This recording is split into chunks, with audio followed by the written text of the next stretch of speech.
Welcome to Novel Love Hearing. We bring you hundreds of novel audiobooks covering every genre and every kind of story you can imagine. Action? We've got it. Adventure? Absolutely. Horror? Of course.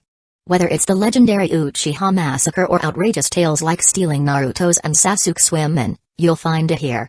From epic series like One Piece, Bleach, Fairy Tail, and Hunter x Hunter, to countless other adventures, our library has it all. Love novels but don't have time to read? No worries, just plug in your earbuds, sit back, and let the story take over. Good listening, and happy hearing. So he finally understands, does he? Princess Yuri chuckled softly, feeling a mix of amusement and warmth.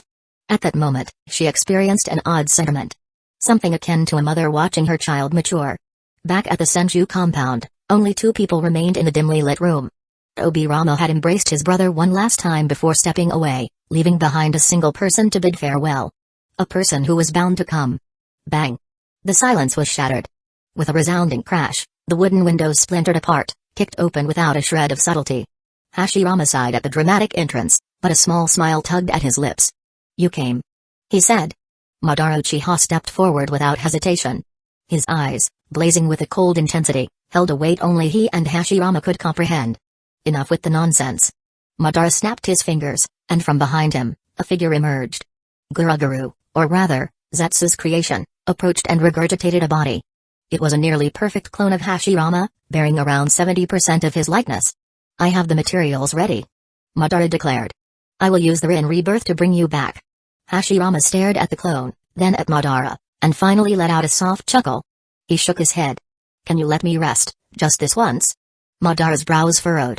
"Do you think it's that simple?" Hashirama's deep, knowing gaze locked onto his old friend's face. He could see the truth without needing a special jujutsu. The technique Madara spoke of was not a mere convenience. It was a life-for-life exchange. To bring Hashirama back, Madara would have to die. And Hashirama was not selfish enough to accept that. He had fought enough, given enough. He was tired. It was time for him to rest. "The world is in your hands now, Madara." Madara turned away sharply, as if unwilling to meet his friend's eyes. "You are such a fool." "Madara. I am not crying." Madara muttered. "It seems like you are." "I said I'm not." "You are lying. You're such a chatterbox." For an hour, the two of them seemed to have returned to the riverbank, to the day they first met. As Madara Uchiha called their competition to see who could make stones skip farther across the water, a rare smile appeared on his face. "Hashirama, back then you." His lips parted, but no sound came. No matter how hard he tried, he simply could not continue. Because the person lying in that bed had long since passed away. Silent. Still. A faint, peaceful smile resting on his face, as if he had merely drifted into a dream. Never again would he answer. Never again would he bicker back. TCH. Madara clenched his fists, his voice barely above a whisper. "What is this? You, one after another. Leaving so easily." A hollow ache swelled in his chest as he stared at Hashirama's face, at that maddeningly peaceful smile. The overwhelming loneliness clawed at him, but there was no one left to hear it. After coughing forcefully a few times, Madara Uchiha turned and left Hidden Leaf Village, departing from the Land of Fire altogether. He returned to that underground cavern, a place where daylight never seemed to reach. His physical condition was deteriorating. His battle against Otsutsuki Ishiki had taken a severe toll, a level of exhaustion so profound that even the sage body could not recover from it. By now, he was merely holding on through sheer willpower. As long as he lived, the shinobi sect would not dare to openly act against the leadership of Hidden Leaf Village. Even if the power of yin, bestowed upon him by the Sage of Six Paths, had faded, his Rinnegan, adorned with tomoe, remained intact. With his formidable ocular powers, as well as the nine tails slumbering within him, Madara Uchiha could still unleash strength at the level of the Six Paths. Unless the two brothers of the Sage of Six Paths reappeared, there was no one in this world who could match him head-on. In the endless darkness, only the faint glow of his purple eyes flickered. In the 16th year of Hidden Leaf Village's founding, the Land of Fire entered a period of true rapid development. As the victor of the war, Hidden Leaf Village had cemented its reputation as the most powerful village in the shinobi world. Missions flooded in, so much so that even with the village's current wealth of talent, they found themselves struggling to meet the demand. It was a troublesome yet gratifying dilemma. That same year, Haruto Uchiha finally summoned the courage to confess his feelings, and thus, he and Iri officially became a couple. By the 17th year of Hidden Leaf Village, under Mido's careful arrangements, Haruto Uchiha and Anzai Iri held a grand wedding, a spectacle worthy of the ages. Invited by the daimyo of the Land of Fire, the lords of the other four great nations personally traveled to Hidden Leaf Village to attend. The Uchiha clan leader presided over the ceremony as the officiant, while key figures from the Land of Rain and the Land of Whirlpools were all present. Even the four great hidden villages sent their congratulations, though their words lacked sincerity. The mere sight of so many prominent figures giving their speeches left the gathered villagers of Hidden Leaf Village utterly speechless in astonishment. Even the succession ceremony of the Hokage had never seen such a grand occasion. This event alone made it abundantly clear to all just what kind of presence the Uchiha clan had become. By Hidden Leaf Village's 18th year, Kurama Jun finally mustered the courage to confess his feelings to Nagi's Uchiha. Unfortunately, she rejected him without hesitation. "I'm not ready for a relationship yet," the young girl replied without hesitation. Fortunately, Kurama Jun was not discouraged. He firmly believed that one day, he would win her heart. In the 19th year of Hidden Leaf Village, Princess Ire gave birth to a child, a delicate and beautiful little girl. She was named Kaoru Uchiha. Kaoru, as in the fragrance of lavender, as in the soft petals of Hidden Leaf Village Inosuke's cherry blossoms. Not only the Uchiha, but various other legendary figures from the original timeline began appearing one after another in Hidden Leaf Village. Tsunade, Jiraiya, and Orochimaru all graduated from the Ninja Academy in succession, becoming the disciples of Sarutobi Hiruzen. At the same time, the Hatake clan saw the emergence of a genius unlike any before him. His unparalleled mastery of swordsmanship stirred memories of a man long departed. The god of shinobi. This prodigy's name was Sakamo Hatake, a formidable talent whose mere presence placed immense pressure on even the future trio of Sannin. By comparison, the young ninja known as Kadodan seemed to fade into obscurity, overshadowed by the radiance of these prodigies. The Uchiha clan, too, welcomed a promising new generation. However, at just 4 years old, Fugaku Uchiha did not yet attract much attention. Similarly, the two brothers of the Hyuga clan found themselves in a comparable situation. Beyond them, there was also a boy named Might Dewey, who, after failing, humbly returned to the Ninja Academy, determined to continue his journey as a shinobi, even if it meant repeating a grade. Time passed in the blink of an eye, bringing Hidden Leaf Village to its 24th year. The older generation of shinobi had fully withdrawn from the stage of history, while figures like Haruto, Hiruzen, Anoki, and Hanzo gradually took hold of power, ushering in an era of their own. Gazing out at the thriving village beyond the window, Yaoi murmured to herself. The development of the clones is nearly complete. At last, I can lay down the burdens I've carried for so long. In truth, it was hardly surprising. At nearly 50 years old, Hyuga Yaoi had already reached the age of knowing destiny's course. Though she had methods to preserve her youthful appearance, making her look no different from a 20-year-old, the weight of the years had settled upon her heart. She was weary. She no longer wished to continue carrying such heavy responsibilities. Instead of shouldering the village's burdens, she would rather immerse herself in her research. Thus, she made her decision. It was time to begin the selection process for the third Hokage. The moment the news of Yaoi's intention to step down spread, factions across the village stirred in response, preparing for a new round of competition. After so many years, even Hidden Sand Village had begun to flourish, and the shinobi world seemed to be thriving as a whole. Yet, only a select few knew that a new threat had already begun to creep forth. On the moon, within the Grand Lunar Palace. Who goes there? The Uchiha shinobi on guard immediately raised his vigilance as he stared at the three figures descending slowly from above. To be able to infiltrate the palace on the moon, these intruders were certainly no ordinary opponents. Their distinctive pale skin and flowing gray-white hair were unmistakable. The man among them had no eyebrows, only 2 circular markings on his forehead. The curved, rabbit-like horns protruding from his head made his identity clear.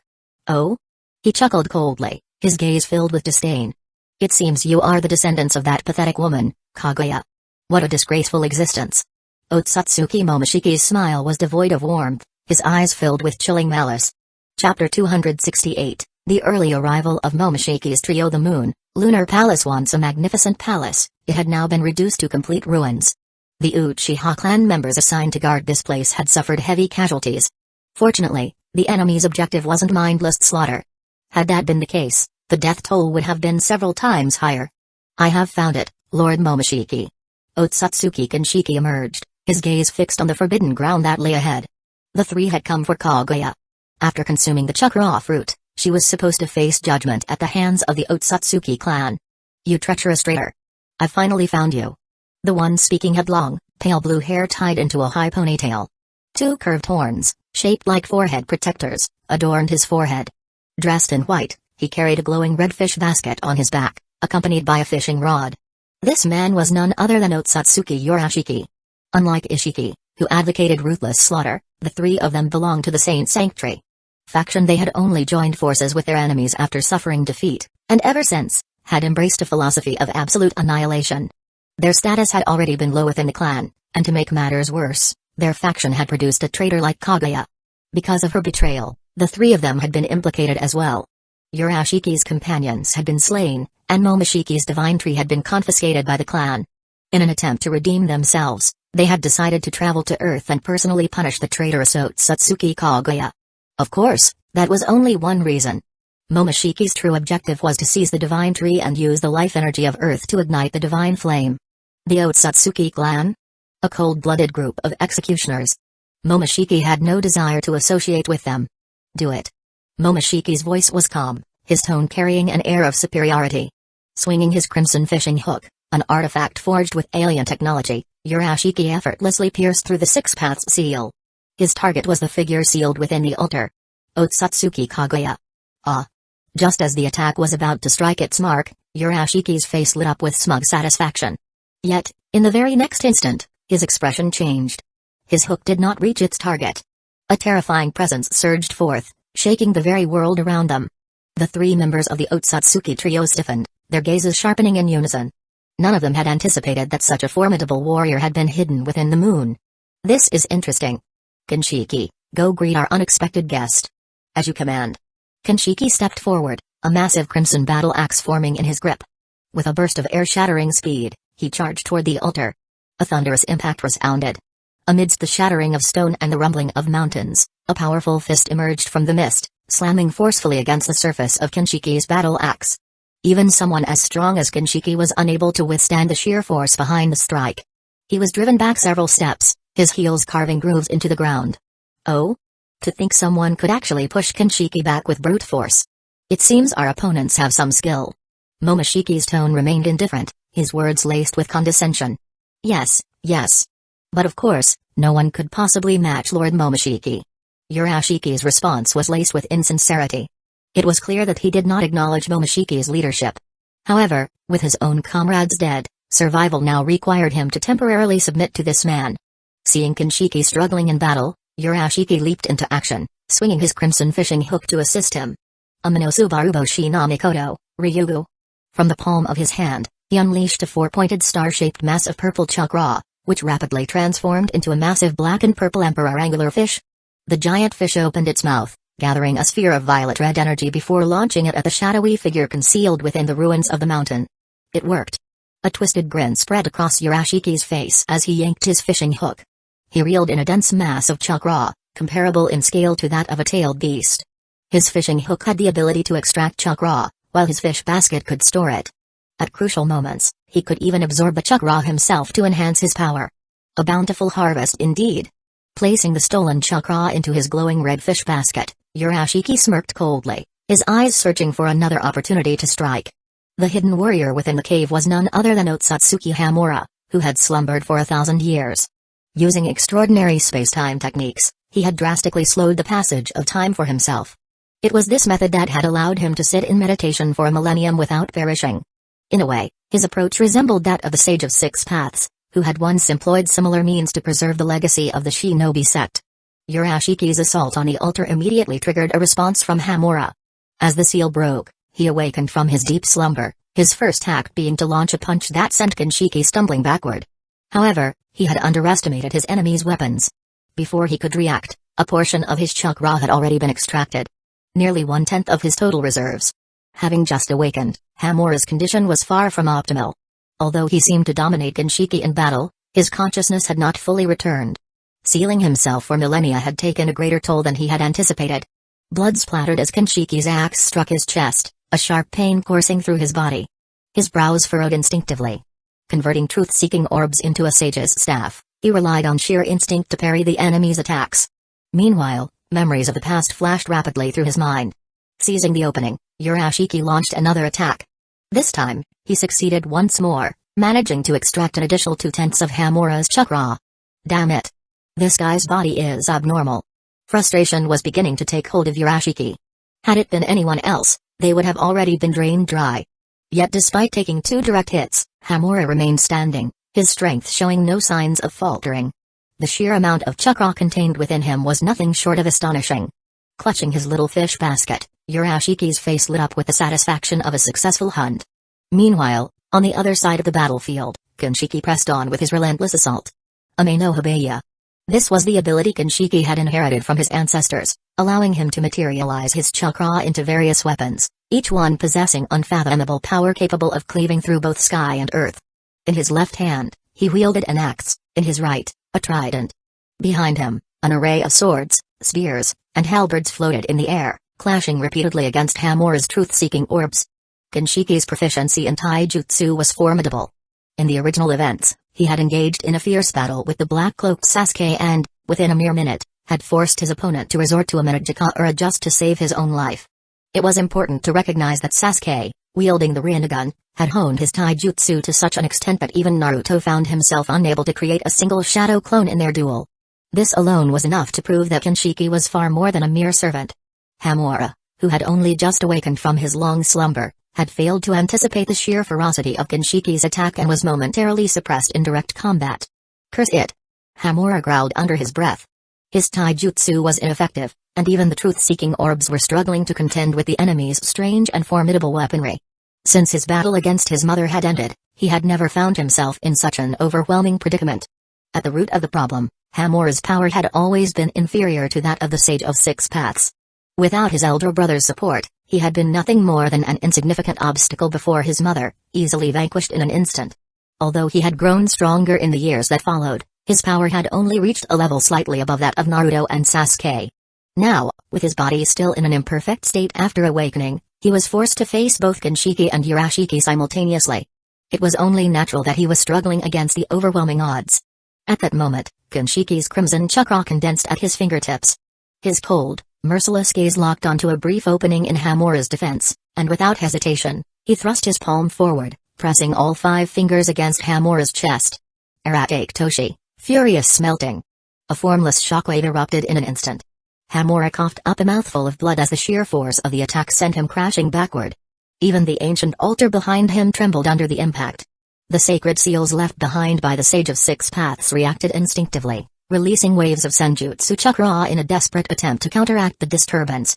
How amusing! Momoshiki murmured, completely ignoring the battle taking place in the distance. With a serene expression, he floated forward, his feet no longer touching the ground, slowly approaching the ancient altar. This is bad. A sense of dread washed over Hamura. His pale eyes sharpened with resolve, and in an instant, an overwhelming aura of dominance radiated from his body, momentarily freezing his enemies in place.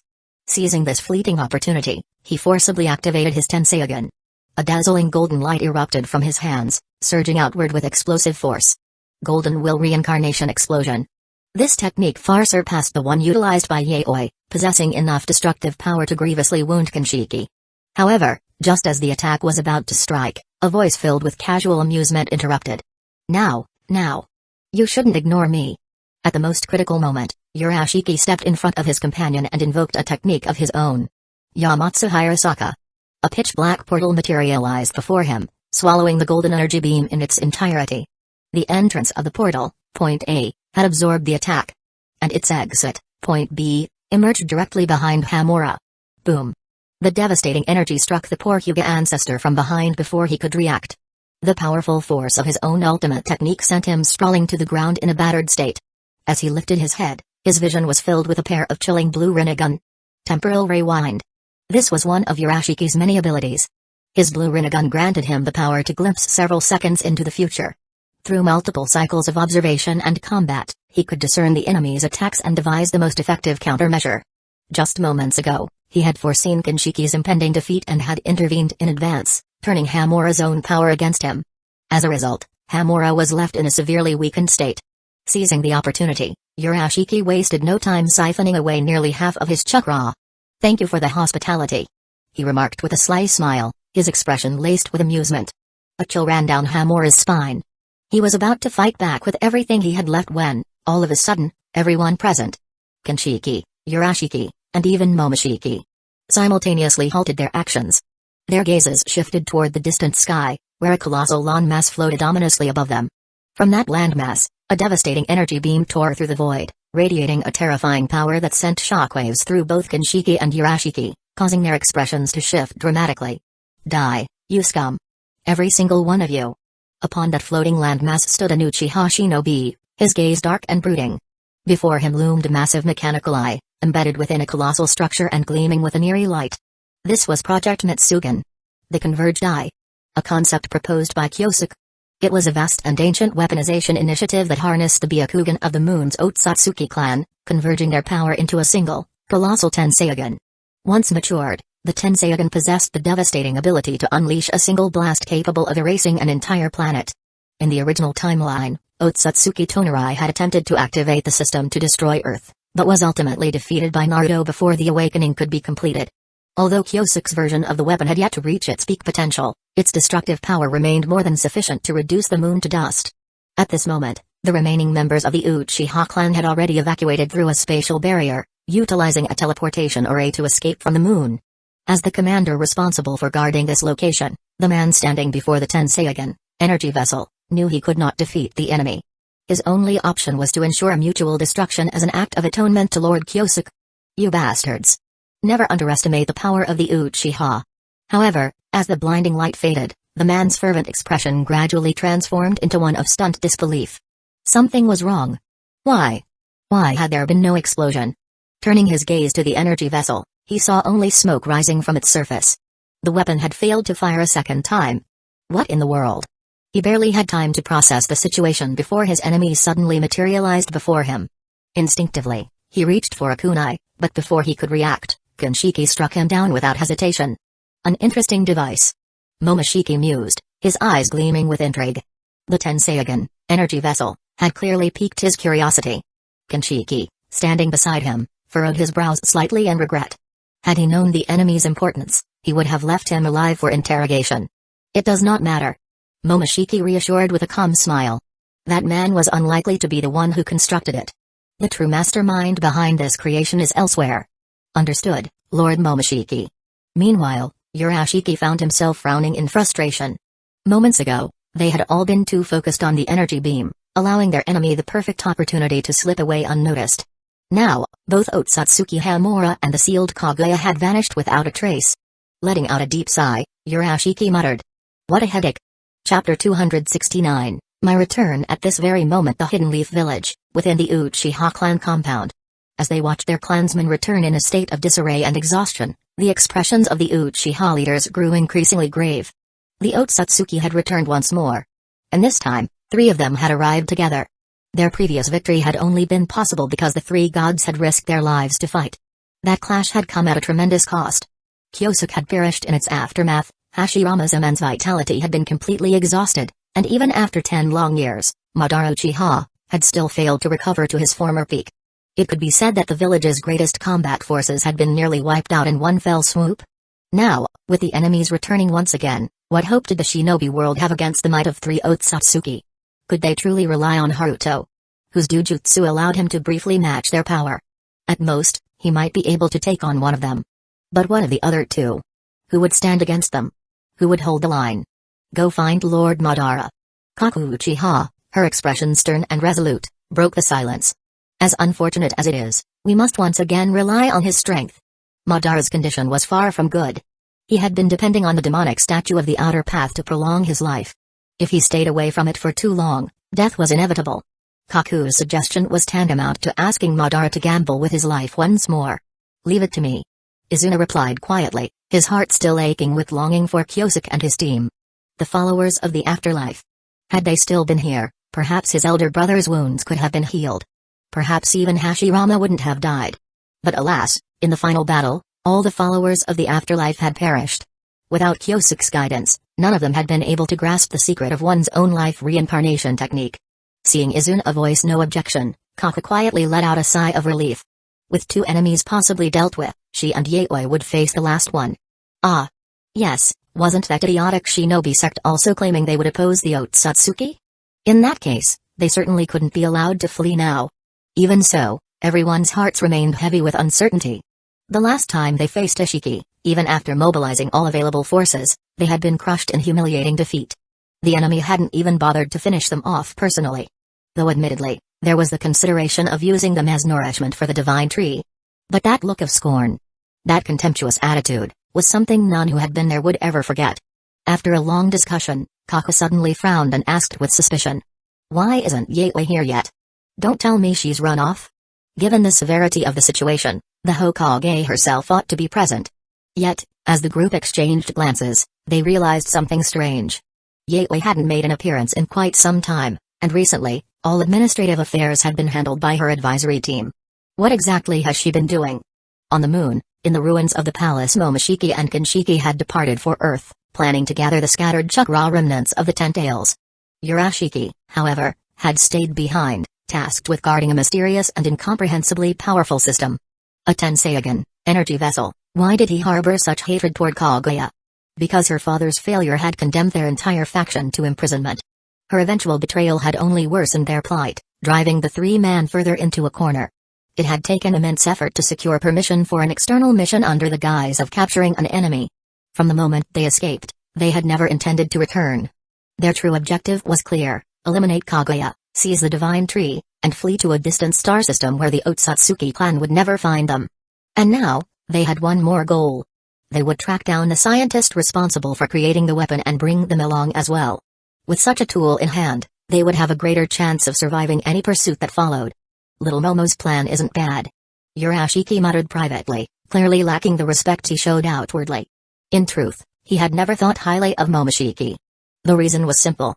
Momoshiki's abilities weren't worthy of much respect, at least not when compared to someone like Urashiki, who had mastered the manipulation of time itself. Still, Momoshiki was far from weak. His devouring ability allowed him not only to strengthen himself but also to use the powers of those he consumed. For instance, during his battle with Naruto and Sasuke, he had devoured Kinshiki and instantly gained the ability known as Ame no Hibeya, a technique that allowed him to manifest chakra weapons. His strength ultimately depended on the quality of what he devoured. If he could never consume the entirety of the Otsutsuki High Council, there was no doubt that Momoshiki could stand at the very peak of the universe. This guy is probably dying to devour me. Urashiki yawned as he pondered Momoshiki's current thoughts. Then again, he wasn't exactly above the idea of extracting chakra from Momoshiki himself. He could only imagine how delicious it might taste. Suddenly, thunder roared across the skies. Black clouds gathered, and violent winds howled. Urashiki's expression shifted. He had sensed something strange. Lifting his gaze with a hint of confusion, he scanned the sky. And then he saw it. A ferocious beast forged from pure lightning, ripping through the clouds as it came crashing down upon him. Lightning style, Kirin. In the distance, a white-robed boy slowly lowered his raised right hand. Beside him stood Yaoi, who had been absent for so long. She held a mask in her hand, her eyes betraying an unusual trace of anxiety. In order to prevent Kyosuke's soul from falling into the hands of others, he had sealed it within the mask of the Shikigami moments before his death. Now that the clone body was complete, Yaoi had shattered the mask, releasing his soul from its shackles. However, a new problem soon emerged. Kyosuke's soul showed no signs of awakening. It remained in a deep slumber within the clone, unmoving and unresponsive. The bizarre situation left Yaoi anxious in a way she hadn't felt in a very long time. Unfortunately, her knowledge of the soul was limited. She had no idea how to rouse Kyosuke's spirit from its dormant state. With no other options, she decided to take a risk and bring the clone boy to Madara. Kyosuke and Madara had shared a close bond. Even so, Yaoi remained uneasy. Thankfully, Madara did not disappoint her. Slumbering? With just a glance through his dujutsu, the ghost of Uchiha had quickly come up with a solution. It's simple. Just brush him with death to jolt him awake. To put it plainly, they would have to scare Kyosuke back into consciousness. The stimulus had to be severe. Something that truly threatened his life. Anything less would not produce the desired effect. And so, upon learning that the Otsutsuki had descended once more, Yaoi made a bold choice. She would accompany the clone to the moon herself. If Kyosuke could not awaken, she would have no path of return. Only death awaited her. Which led to the scene now unfolding before them. Kirin, thundering down upon Urashiki. Don't let your guard down, Yaoi said, interrupting the clone's moment of self-congratulatory excitement. After briefly closing her eyes to sense her surroundings, she reopened them and spoke calmly. The enemy is strong. An attack like that is nothing more than a tickle. The absence of the other two Otsutsuki weighed heavily on her heart. There was no joy in their absence. They were most likely already en route to Earth. and Yaoi couldn't be certain the Hidden Leaf Village had the strength to endure such an invasion. Fortunately, no tailed beasts currently resided within the village. If the enemy were to strike, they would likely target the other hidden villages first. What she didn't know, however, was that it wasn't just Momoshiki and Kinshiki who had entered the shinobi world. Just as she had feared, when the smoke finally cleared, Urashiki stood before them once more. Not a bad technique, he remarked coolly. For ants, it's already quite. Just as he was about to follow up with his usual sneer, Urashiki suddenly froze. His gaze had locked onto the white-robed boy standing before him. There was something wrong. Something that set the child apart.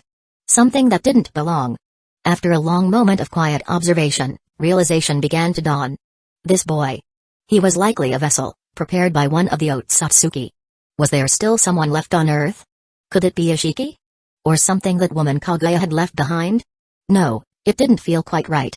The soul within the boy's body seemed to be in a deep slumber. It gave off a very different impression. In just one glance, Urashiki had seen through the truth of the clone. Casually twirling the fishing hook in his hand, Urashiki curled his lips into a sly smile. Interesting. I didn't expect to come across one of my own kind. He shifted his attention to Yaoi. Hey, woman. What exactly is going on inside that boy's body? He was clearly fishing for answers. Urashiki wasn't foolish. It was obvious to him that the woman was the one in control of the situation. With just a single sentence, he had already analyzed the relationship between the two. It was clear that she had no emotional attachment to the boy. That meant she likely stood on the side of the slumbering Otsutsuki inside him. If he wanted the truth, asking her was the most direct path. Unfortunately, Yaoi had no intention of entertaining his curiosity. She activated her tensei again without a word and charged straight toward the man with the fishing rod. Join me in attacking him. Be careful and protect yourself at all costs. Understood. She had no other choice. If the enemy turned out to be too strong and killed the clone in a single strike, she wouldn't even have the chance to grieve later. A green truth-seeking orb formed in front of her. With a graceful motion of her palm, a storm powerful enough to pierce the moon roared outward. Silver will reincarnation explosion. Oh? Not bad. Urashiki remarked with a faint smile. Just before the storm reached him, he activated Yamatsu Hirasaka, slipping into another dimension and vanishing without a trace. We got him. The clone, unable to sense any trace of the enemy, waved his arms in excitement, completely unaware of the abnormality that had appeared behind him. Behind you. Yaoi shouted sharply. At some unknown point, a small spatial rift about 10 centimeters wide had opened behind the clone. Before he could react, a red fishing hook pierced clean through his body, drawing out every last drop of his chakra in a single motion. 2 kilometers away, Urashiki chuckled softly as he reeled in his fishing line and retrieved the hook from the dark void. Such was the terror of Yamatsu Hirasaka. Its attacks arrived without warning, capable of opening portals large enough for a person to pass through or shrink them down to mere centimeters, small enough for a fishing hook to cross dimensions. The clone had let down his guard for a moment and paid a steep price. If not for the strength of his sage body, any ordinary person would have died the moment their chakra was stripped away. He's still alive? Urashiki sounded mildly surprised. He had never planned to let the boy live from the start. No matter who had marked this child with a karma seal, it was unlikely they would be an ally of his. And if that was the case, there was no reason to let the vessel continue existing. You. What are you? Blood spilled from the corner of the clone's lips. The absence of chakra left him barely able to stand. Yaoi didn't waste words. Seeing his state, she turned and lunged toward the enemy once more. Unfortunately, even with her strength barely reaching the level of the 6 paths, it still wasn't enough to inflict any meaningful damage on Urashiki. Not to mention the blue rinnegan in his eyes, which granted him the ability to peer into the future. Within just a few exchanges, Yaoi had already suffered multiple serious injuries. If not for the extensive modifications to her body, along with the tenacious resilience granted by the sage body cells, she wouldn't have survived this long under the enemy's overwhelming power. How strange. Urashiki murmured, his gaze still filled with curiosity. He had came to realize that it wasn't just the boy who was unusual. The woman's body was also abnormal in some way. No wonder Kaguya and Ishiki had both failed. This planet truly harbored many unexpected variables. The red fishing hook danced once more. A haze of violet chakra gathered around it, forming into a massive, eel-like dragon that surged toward the weakened clone. Aminosubaruboshi na Mikoto, Ryugu. No matter what tricks you're hiding, you'll die now. The dread of death loomed. The enemy's power was so overwhelming that the clone could not even entertain the thought of resistance. Do not be afraid. In that moment, a voice echoed deep within his mind. Strangely unfamiliar, yet hauntingly familiar at the same time. Raise your hand. A mysterious feeling took hold of him, urging him to obey the voice without question. As his hand lifted, the diamond-shaped mark on his palm, an enigma he had never been able to decipher, began to glow with a soft, steady light. Chapter 270, Leaping across timelines. By the time the young boy noticed the abnormality, the black seal marks had already spread across his entire body. In that very instant, a radiance of dazzling violet erupted forth. The enormous black and purple emperor anglerfish, which had appeared so terrifying just moments ago, was instantly reduced to foam by the violent surge of purple lightning, vanishing without resistance, as if it had never existed at all. What terrifying power! The clone boy murmured, his eyes widening in disbelief. It was almost impossible to accept that such overwhelming strength had come from him. At the same time, he began to feel something awakening deep within him. It was more than just a vague sensation. His chakra was surging with a speed he could not comprehend, growing in both volume and intensity beyond anything he had ever experienced. Almost instinctively, he turned his head, and his gaze fell upon the woman who had cared for him tenderly for as long as he could remember. What met his eyes was a rare and unexpected sight.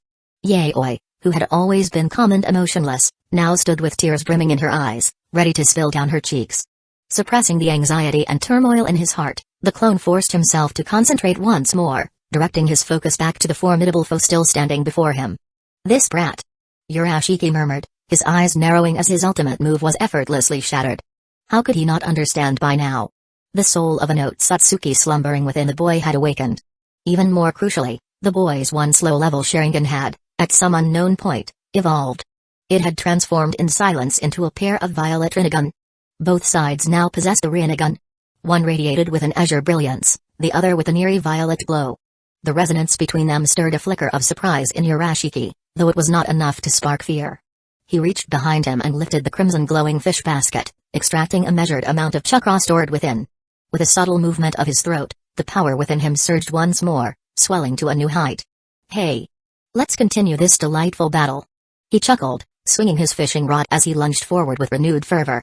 Meanwhile, guided by an instinctive voice echoing from deep within, the clone had already begun to understand how to wield the truth-seeking orbs. 9 obsidian spheres hovered silently around him, morphing into various weapons at will, blocking and parrying Urashiki's relentless attacks with uncanny precision. Amidst the clash of powers, caught in the exhilaration of battle, the boy raised one hand. A powerful repulsive force erupted from him, rippling outward in all directions. Almighty push.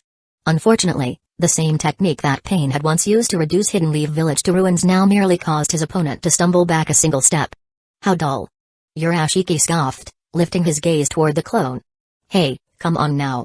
I'm not interested in bullying a child. Why don't you come out already? Come out? Who was he talking to?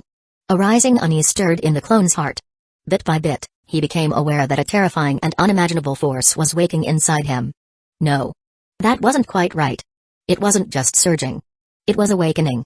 And more than that, it felt as if his body had never truly been his to begin with. So that's what it is. As a wave of overwhelming fatigue washed over him, the boy finally began to understand.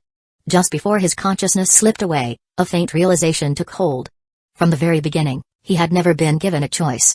Name, Hyosukuchi age, 45 physical strength, 6 paths, low tier, mental strength, 6 paths, low tier, chakra reserves, 6 paths, low tier, abilities mastered, not available KK Genkai, Rinnegan, Sage Body, Swift Release, Steel Style, Lava Style, Boil Style, Wood Style, Ice Style, Crystal Style, Particle Style, Storm Style, Explosion Style. Nature Transformations, Fire, Max, Water, Max, Lightning, Max, Wind, Max, Earth, Max, Yin, Max, Yang, Max, Summon Creatures, Kiti, Manda Ninja Tool, Yata Mirror Points, 320,720. Reaching up, Kyosuke pressed a hand against his chest, feeling the steady, powerful thrum of his heart. A smirk tugged at the corner of his lips. With a firm grip, he seized the sage staff formed from his truth-seeking orbs. A laugh, deep, unrestrained, and echoing, burst from his throat. Ha ha ha ha ha ha ha ha. His laughter resonated through the air like a shock wave. Even the very atmosphere seemed to scream in reaction. Uncertain whether it was celebrating, or trembling in fear. Across from him, Urashiki did not move. Having survived for more than 3,000 years, urgency was a sensation long forgotten. And yet, something was off. His heart beat. It was quickening. and there was no mistaking what had caused it. It was obvious. It was that man, Kyosuke, who had just awakened. How strange. Urashiki muttered, his brows furrowing. His chakra is clearly weak. So why does he make me feel such an overwhelming sense of danger? He tried to reason it out, but the answer eluded him. So he stopped thinking. Whatever mattered would soon be revealed in the clash of their powers. His azure rinnegan glimmered, and in an instant, the future unfolded clearly before his eyes. This is the difference between you and me. See the truth for yourself, nameless glansman. Aminosubaruboshi na Mikoto, heavenly essential wave current Star-Lord. The crimson fishing hook shot through the air like a streak of divine judgment. At the same time, Urashiki half-turned and thrust his hand forward with blinding speed. But at that moment, Kyosuke appeared, as if teleporting, slamming his chest directly into Urashiki's outstretched hand. Squelch! The palm pierced his chest with ease. Urashiki could feel the pulsing rhythm of his enemy's heart through his fingers. Too weak, he whispered with disdain, shaking his head. With a slight exertion of strength, he crushed the heart between his fingers. For a moment, he genuinely wondered if something was wrong with his sensory system. An opponent this feeble. How could such a person have stirred fear in him? But then, something strange caught his eye. Those eerie purple rinnegan eyes, glowing with an otherworldly light that briefly left Urashiki spellbound. By the time he snapped back to his senses, he realized that the man had somehow escaped his grasp. No. Something was wrong. He quickly spotted the anomaly. Not only had the man broken free, but the gaping wound in his chest had vanished completely. That had been a fatal injury. A heart thoroughly crushed. In the entire universe, save for a few rare and exceptional races, no one should have been able to recover from such trauma so swiftly. Even among the Otsutsuki, who specialized in manipulating their own biology, such extensive regeneration would have taken at least 4 to 5 seconds. And yet, his brief moment of distraction had lasted less than a single second. Surprised? Kyosuke chuckled. At the same time, he raised his leg and delivered a powerful kick that sent his opponent flying. Urashiki's body was hurled nearly a kilometer, crashing through a small mountain before he barely managed to stabilize himself midair. He had miscalculated again. Once more, he had underestimated his enemy. The chakra Kyosuke displayed earlier had seemed insufficient to pose a real threat to him.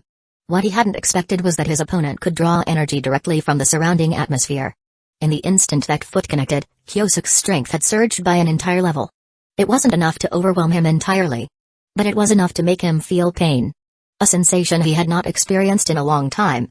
A burst of chakra exploded from within him, disintegrating the collapsed mountain and scattering its debris into dust. At last, Otsutsuki Urashiki was forced to take things seriously. I admit, I underestimated you. But don't get your hopes up. Miracles never occur twice. Removing the chakra basket strapped to his back, Urashiki locked eyes with Kyosuke. Without a moment's hesitation, he consumed every last drop of the stored chakra in a single gulp. Now, behold my true power. When he raised his head again, the purple hue of his rinnegan had shifted to a sinister blood red. 6 Tomui spun slowly within the spiral patterns of his eyes, each glowing with deadly light. The blood red 6 Tomui rinnegan. TSK. Kyosuke exhaled softly, not particularly surprised. He had always known what Urashiki was capable of. If anything, he felt a tinge of regret. There weren't many colors left for those who wielded Dujutsu. You hog 2 shades all on your own. Is that really fair? With a single raised hand, Kyosuke unleashed a terrifying gravitational force upon his opponent. Universal pull. The technique that drew all things toward the user. Under normal circumstances, it would have left an enemy completely exposed. But Urashiki's body merely quivered slightly, lurching forward a little before stabilizing again. That slight falter was enough. In the span of mere fractions of a second, Kyosuke closed the distance between them, wielding a blade formed from a truth-seeking orb. The tip of the blade shot forward, aimed precisely at his enemy's chest. Intending to make Urashiki experience firsthand the agony of a pierced heart. Hey! Did you really think I couldn't see that coming? Despite the sudden threat, Urashiki showed no sign of panic. Yamatsu Hirasaka activated, and his body opened a dimensional passage just wide enough to let the blade pass through. The exit of the portal appeared behind Kyosuke. The fierce strike intended for Urashiki instead pierced straight through Kyosuke's own back and out of his chest. Ha ha ha ha ha. Urashiki laughed with exhilaration. His temporal abilities allowed him to personally experience events a few seconds into the future. By observing the flow of battle as it progressed, he could determine the optimal countermeasure for every situation. Combined with Yamatsu Hirasaka, he was practically invincible. Unless his opponent wielded overwhelming brute strength, there was no conceivable way he could lose. This was also why he had always refused to acknowledge Momo as his superior. Such high-dimensional power is something vermin can never comprehend in their lifetime. Die with regret in your heart and repentance on your lips. PFFT. The tip of the sword pierced through his chest. The searing pain jolted Yurashiki out of his moment of madness. He lowered his head. And there it was. The same blade he had deflected just moments ago had now run him through. Now, he truly understood the unbearable agony of having his heart torn apart. You. How is this possible? The future I saw. It wasn't like this. Kyosuke, seeing Yurashiki's look of disbelief, instinctively reached back to touch his own lower back. Damn it. He had just been resurrected, and now he had stabbed himself through the kidney. If his little bun-headed wife found out, she would surely cry her eyes out. Truth be told, Yurashiki didn't need to take it so hard. The future he had seen wasn't wrong. Kyosuke had indeed fallen victim to his use of Yamatsu Hirasaka. That perfectly calculated trap, using temporal rewind and spatial mastery to create an unassailable setup. Anyone else would have been utterly defeated. Unfortunately for him, the two of them had powers that were simply too similar. Awakening the Rinnegan meant Kyosuke, too, had access to abilities like Limbo or Imanojika-ura.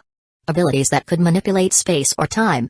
Perhaps influenced by the Sharingan as well, his unique ability remained rooted in the concept of time. But it was even more extreme than Yurashiki's.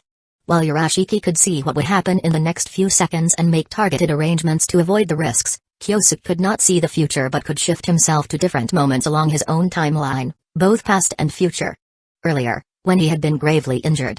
His heart crushed in one instance. He had avoided death by leaping 10 seconds back in time. At that point, he had been completely unharmed, full of life. The injuries inflicted by Yurashiki never had a chance to exist. Although he couldn't see the future, he could reject the reality he didn't wish to accept. Even though this ability applied only to himself, it far surpassed Yurashiki's in sheer power. Being able to glimpse the future didn't guarantee the power to avert disaster. If that were the case, the original trio wouldn't still be fleeing from the pursuit of the Otsutsuki clan. Power is always relative. There are no invincible abilities. Only invincible individuals. In this particular moment, Kyosuke was clearly that person. The one opponent Yurashiki could never hope to defeat, no matter what he did. Their abilities were similar, but the disparity in quality was overwhelming. Superior abilities couldn't be overcome with effort or desperation alone. Don't move. I have no intention of killing you. Not yet. Kyosuke halted Yurashiki, who had started to react in panic. He was offering a chance to live. Now tell me, where are the other two? Chapter 271, 18 years have made me a better man. You're not going to kill me? So you're saying that if you wanted to, you could take me out at any time? You bastard. Who do you think I am? The suspended redfish basket flipped over abruptly, unleashing a scorching torrent from within in the blink of an eye. At such an extremely close range, no one could possibly avoid Yurashiki's sudden assault. Then again, perhaps. There was no need to evade it at all. As the searing flames surged toward him, Kyosuke's instinctive reaction was to absorb the attack. Yet the moment the flames made contact, his entire arm was instantly incinerated by the intense heat. His expression darkened. The Rinnegan's ocular technique was swiftly activated, and Kyosuke leapt across time to a point before the damage had occurred, restoring his incinerated arm to its original state. An attack that can't be absorbed? He muttered, recalling the time he had been mercilessly hammered the daytime tiger technique. That idiot had tried to absorb the blow as well. Who would have thought the day would come when he, too, would fall prey to such a miscalculation? Suddenly, a sharp pain pierced through his eyes, and Kyosuke instinctively furrowed his brows. It was a sensation he recognized all too well. A familiar warning that signaled the toll of overusing his ocular powers.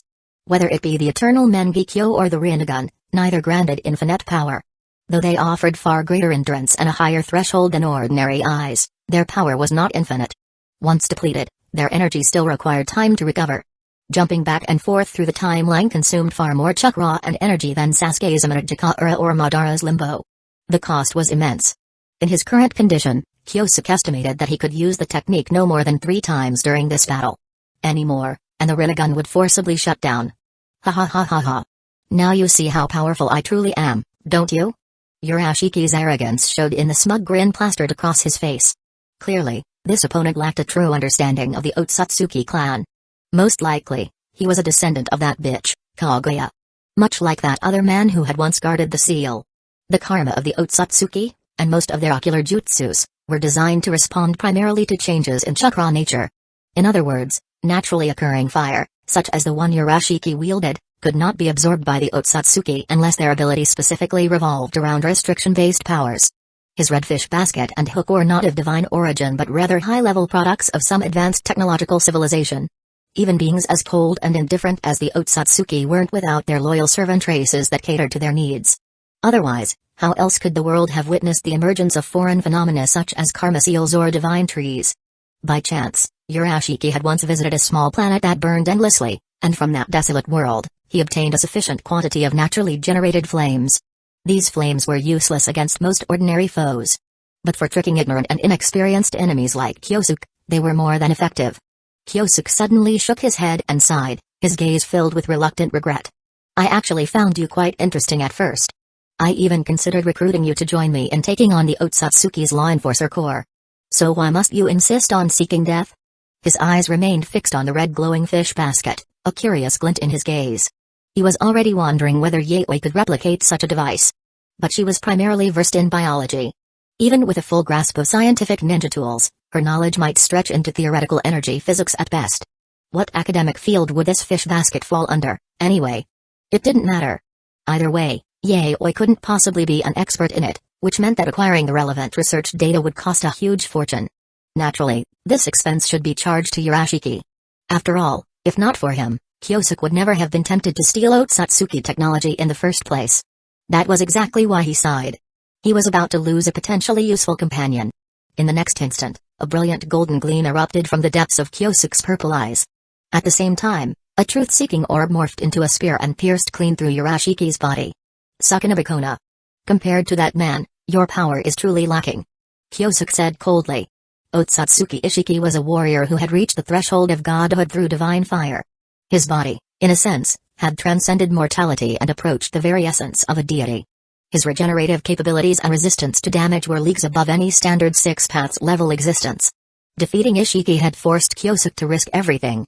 His deepest secrets, every trump card he possessed, even his own life. Only then had he secured a narrow and hard-fought victory. The truth was, if Ishiki had simply decided to destroy the Earth outright, the number of casualties would have been unimaginable. But in the end, it was that insidious mindset, his belief that all others were nothing more than livestock, that led to his downfall when three desperate shinobi chose to defy fate and stand together.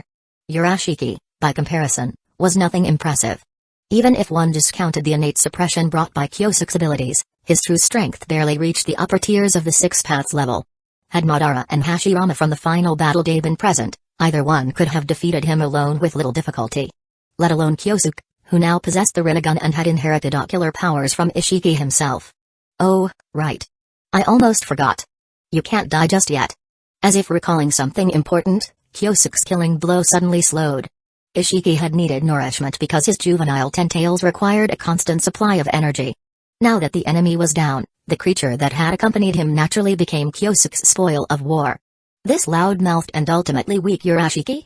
What better gift to offer the newborn tentails? I hope it likes this present from its new stepfather. Kyosuke muttered with a dark smile. Not giving Urashiki a chance to consume his Rinnegan or fight back, Kyosuke darted forward at lightning speed. In a single fluid motion, he severed all of Urashiki's limbs.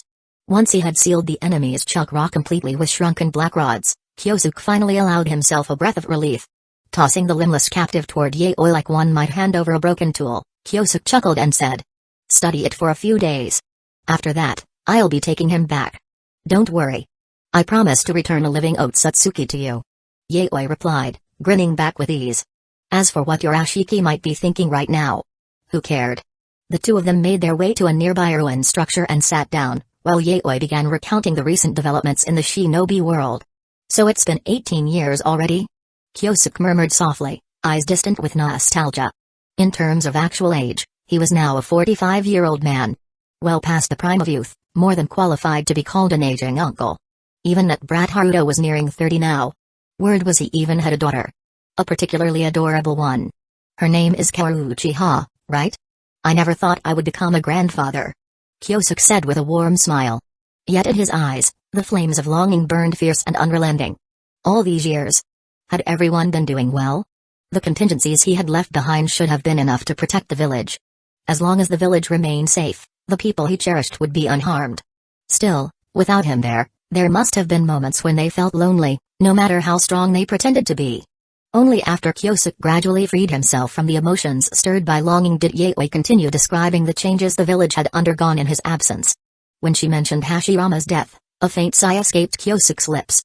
Speaking of it, Kyosuke murmured, voice laced with regret. I suppose I was never truly a good friend to him.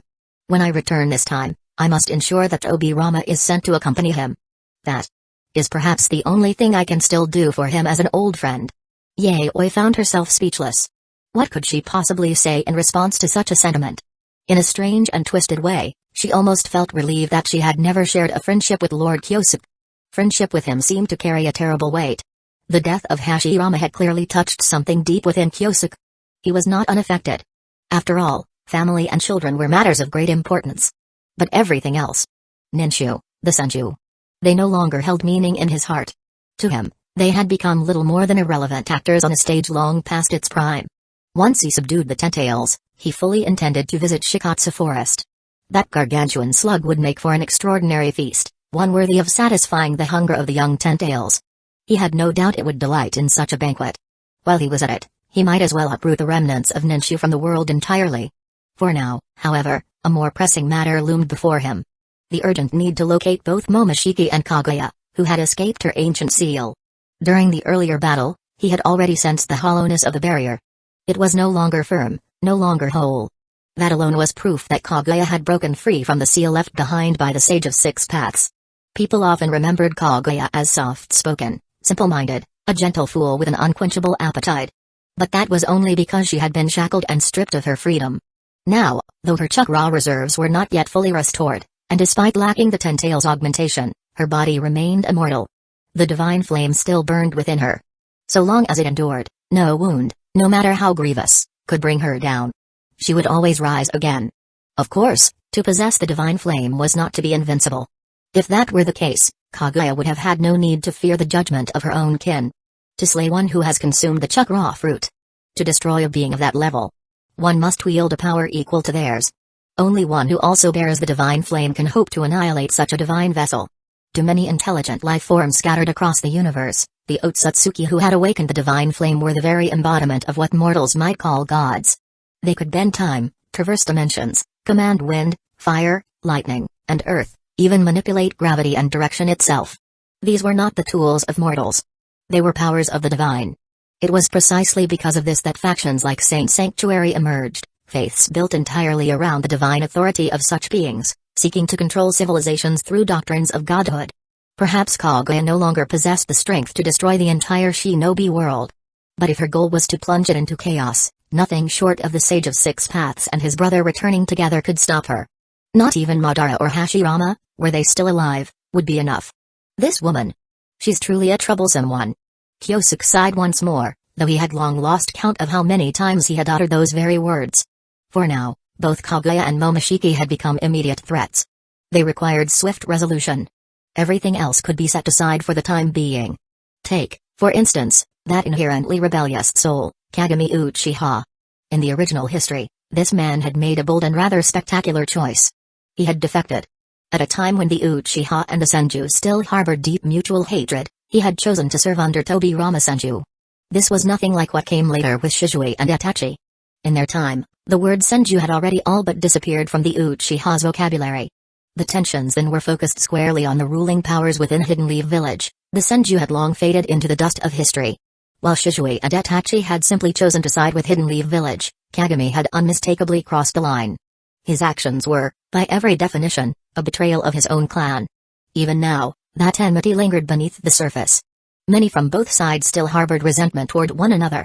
It was merely that the times no longer allowed such hatred to be openly displayed.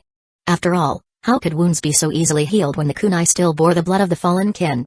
The fact that hostilities had been reduced to mere silence was, in itself, already a rare and valuable piece. Even the Senju could not have imagined that one of the Uchiha's own would one day willingly come over to their side. The circumstances might look similar on the surface, but the truth was different. Shizue and Itachi had merely committed themselves to the village. Kagami, on the other hand, had cast his lot with the enemy. He might as well rename himself Uchiha Griffith tomorrow. And what was even more absurd was that this man had somehow managed to cozy up to the ranks of Ninshu.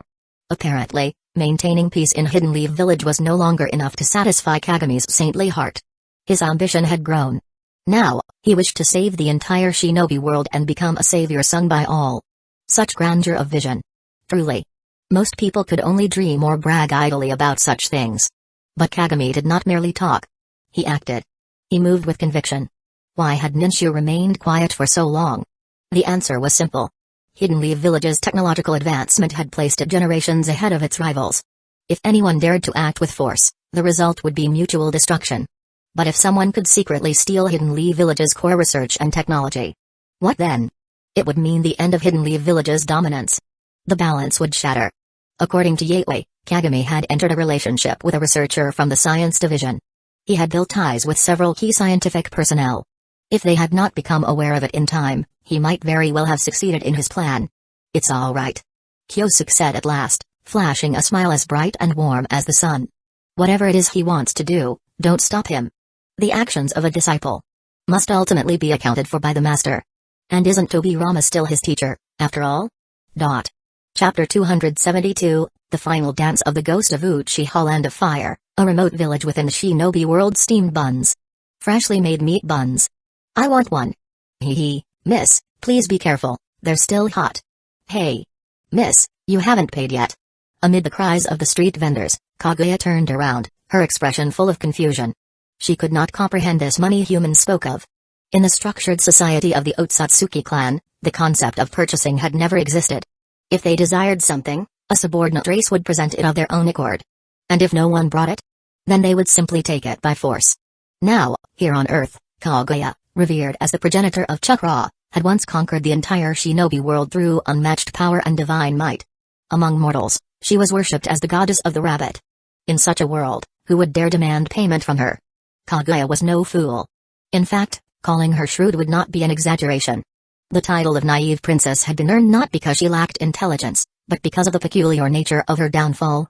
It was astonishing to think that a divine being of her strength, one who stood on par with the legendary divine flame level, had once been sealed away for thousands of years by her own sons. After finally regaining her freedom, she had once again fallen victim, this time to a ridiculous technique known as the reverse harem jutsu. Indeed, the label naive was well deserved. But it was not that she was truly foolish.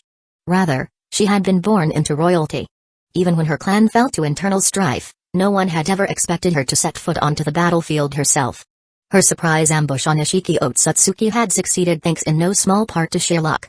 Even Ishiki, at the time, must have been thoroughly bewildered when a soft-spoken, white-haired woman launched a sudden and vicious attack. And so, when Kaguya picked up a meat bun and simply turned to leave, she was naturally stopped by the startled vendor. In a different era, thousands of years past, Kaguya would not have needed to lift a finger. A single glare with her Byakugan would have been enough to kill the man instantly.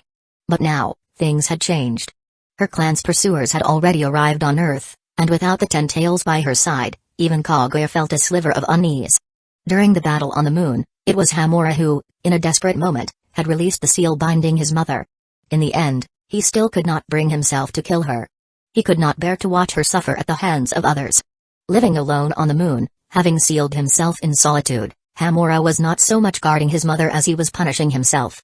After regaining her freedom from the planetary devastation, the first thing Kaguya did was open the Yamatsu Hirasaka and bring her unfilial son back with her to Earth. She left Hamura, severely wounded, at the shinobi sect and departed alone, hoping to find a quiet place to await the arrival of that person.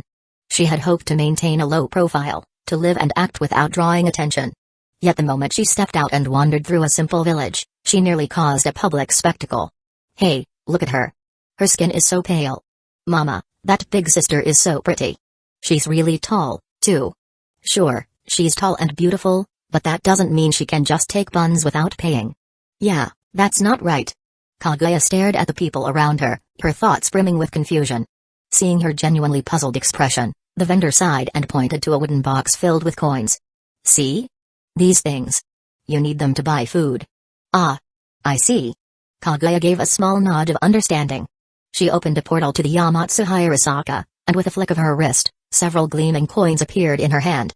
Will these be enough? That's way too much. Then give me the rest of the buns as well. Alright then. With a mixture of resignation and wonder, the vendor packed the remaining meat buns into a bag and handed them over. Thank you. You're a good person.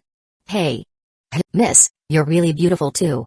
For the first time in his life, The humble vendor had been praised by such a divine beauty. He felt as if he were floating. As for the mystery of the missing coins that would later puzzle his wife, that was a story for another day. Meanwhile, within the borders of the land of grass, two Otsutsuki pursuers sat silently at a roadside stall, eating their meal. There was only one difference between them. Kanshiki had absolutely no intention of paying.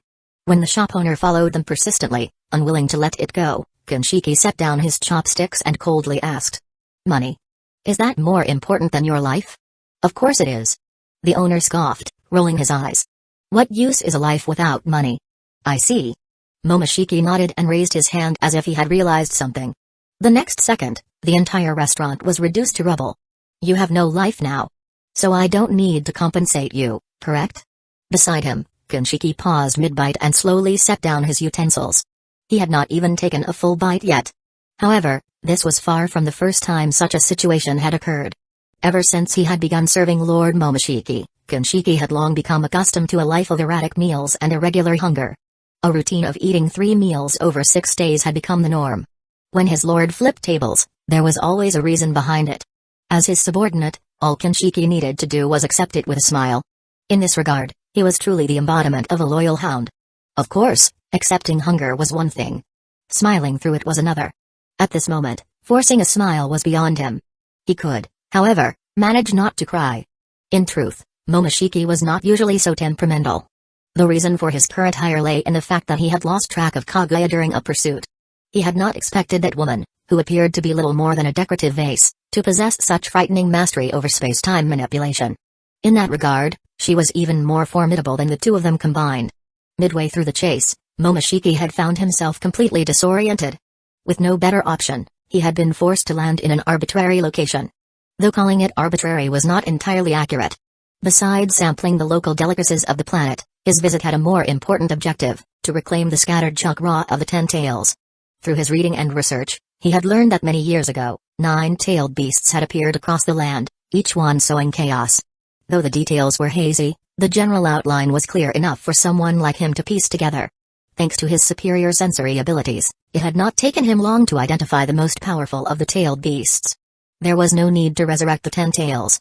With his own power alone, he could directly absorb all the chakra the beast had accumulated.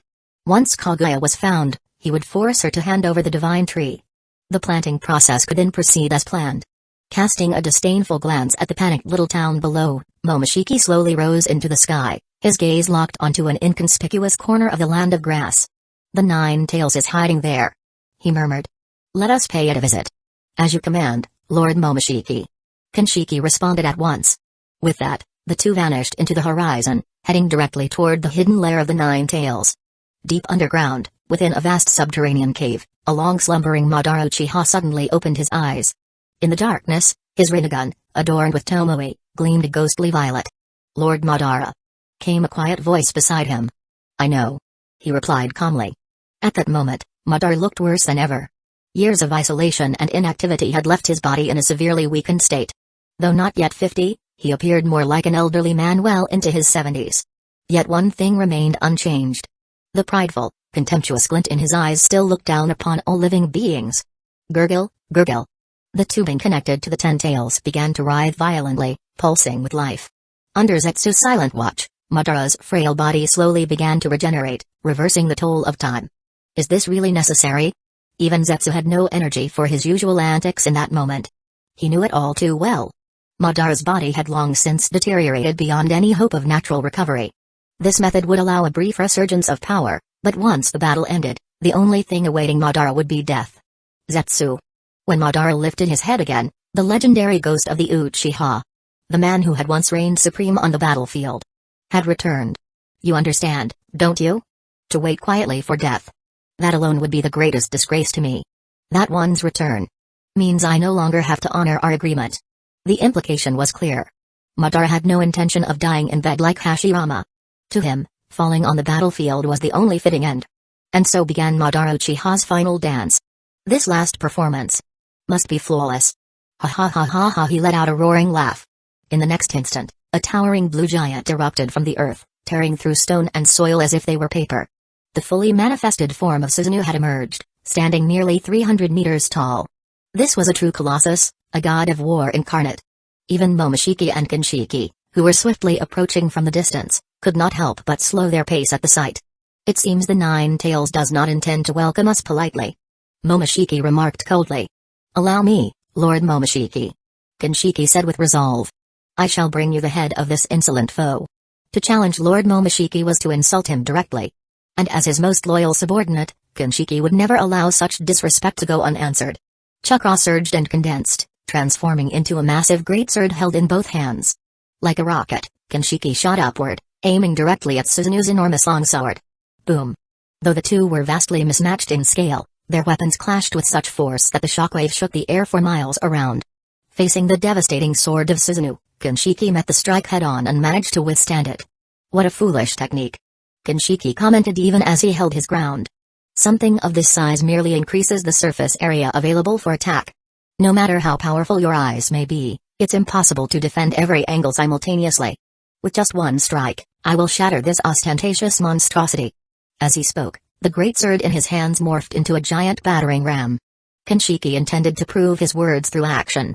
"Fool! Watch your surroundings." Suddenly, Momoshiki's sharp cry rang out from behind. Before Kinshiki could react, a terrible force struck the back of his neck. How? How could this be?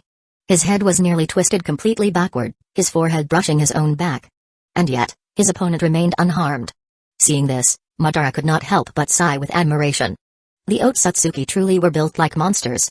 That blow, delivered by one of his Limbu clones at full strength, would have flattened even the most resilient among the nine-tailed beasts.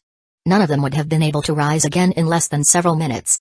And yet this man, even as he was sent flying, was already worrying about his master's well-being. Come to think of it, White Zetsu really could learn a thing or two from such devotion. Instead of always undermining him, it wouldn't hurt to show a little loyalty for once. A shadow passed over Momoshiki's face. His expression grew grim. Unlike Kinshiki, he was not blind to such things. Those 8 phantasmal shadows flickering in and out of the void were clearly visible to him. How intriguing. "Is this the true power of your Rinnegan?" Momoshiki asked, though he made no move to attack. The long lifespans of the Otsutsuki gave them a veneer of elegance. To outsiders, they often appeared refined, like noble gentlemen. But Madara had once witnessed Toshiki's disgraceful downfall. He knew all too well that, when faced with death, these beings were no different from ordinary humans. He did not respond to the question. Arms crossed, Madara gazed coldly at the so-called god before him, his tone sharp and unforgiving. "A man on the brink of death has no need to ask questions." Those words struck Momoshiki like a slap to the face. He let out a hollow laugh. "Hey! Ha ha ha! To think someone on this planet dares to be more arrogant than I am." No longer interested in wasting words, Madara sneered. At that moment, the 8 Limbu clones around him began to shift and transform. Before Momoshiki's eyes, 8 full-sized Suzuno avatars materialized around him. Each identical in size and appearance to the original. And most importantly, each possessed the same level of power. "Consider yourself fortunate," Madara declared. "You are the first to witness this." Chapter 273, The Manifestation of the Ultimate Suzuno. In the original series, Madara Uchiha once utilized his wood clone technique to unleash the power of the Suzuno. With overwhelming might, he redefined the very concept of many bullying the few. However, no matter how impressive the performance of these wood clones might have been, they ultimately remained mere extensions of the original body's chakra. Their strength stemmed from the vast disparity in power between Madara and the 5 Kage. Had his opponent been Hashirama instead, such tactics would have amounted to little more than throwing lives away in vain.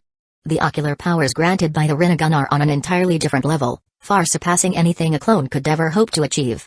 The limbo shadows created by the Rinnegan do not consume chakra. Instead, they resemble manifestations conjured directly by the eye of the sage. This means that, at this moment, each of the 9 fully formed Suzuno figures possessed power nearly equal to that of Madara Uchiha himself. Having spent countless years in seclusion within an underground cave, Madara remained free from distractions and devoted himself entirely to the pursuit of strength. Inspired by the many unconventional theories and ideas proposed by Kyosuke, he eventually came to fully understand the principles behind the limbo technique. And once he grasped those truths, a daring and unprecedented idea bloomed in his mind.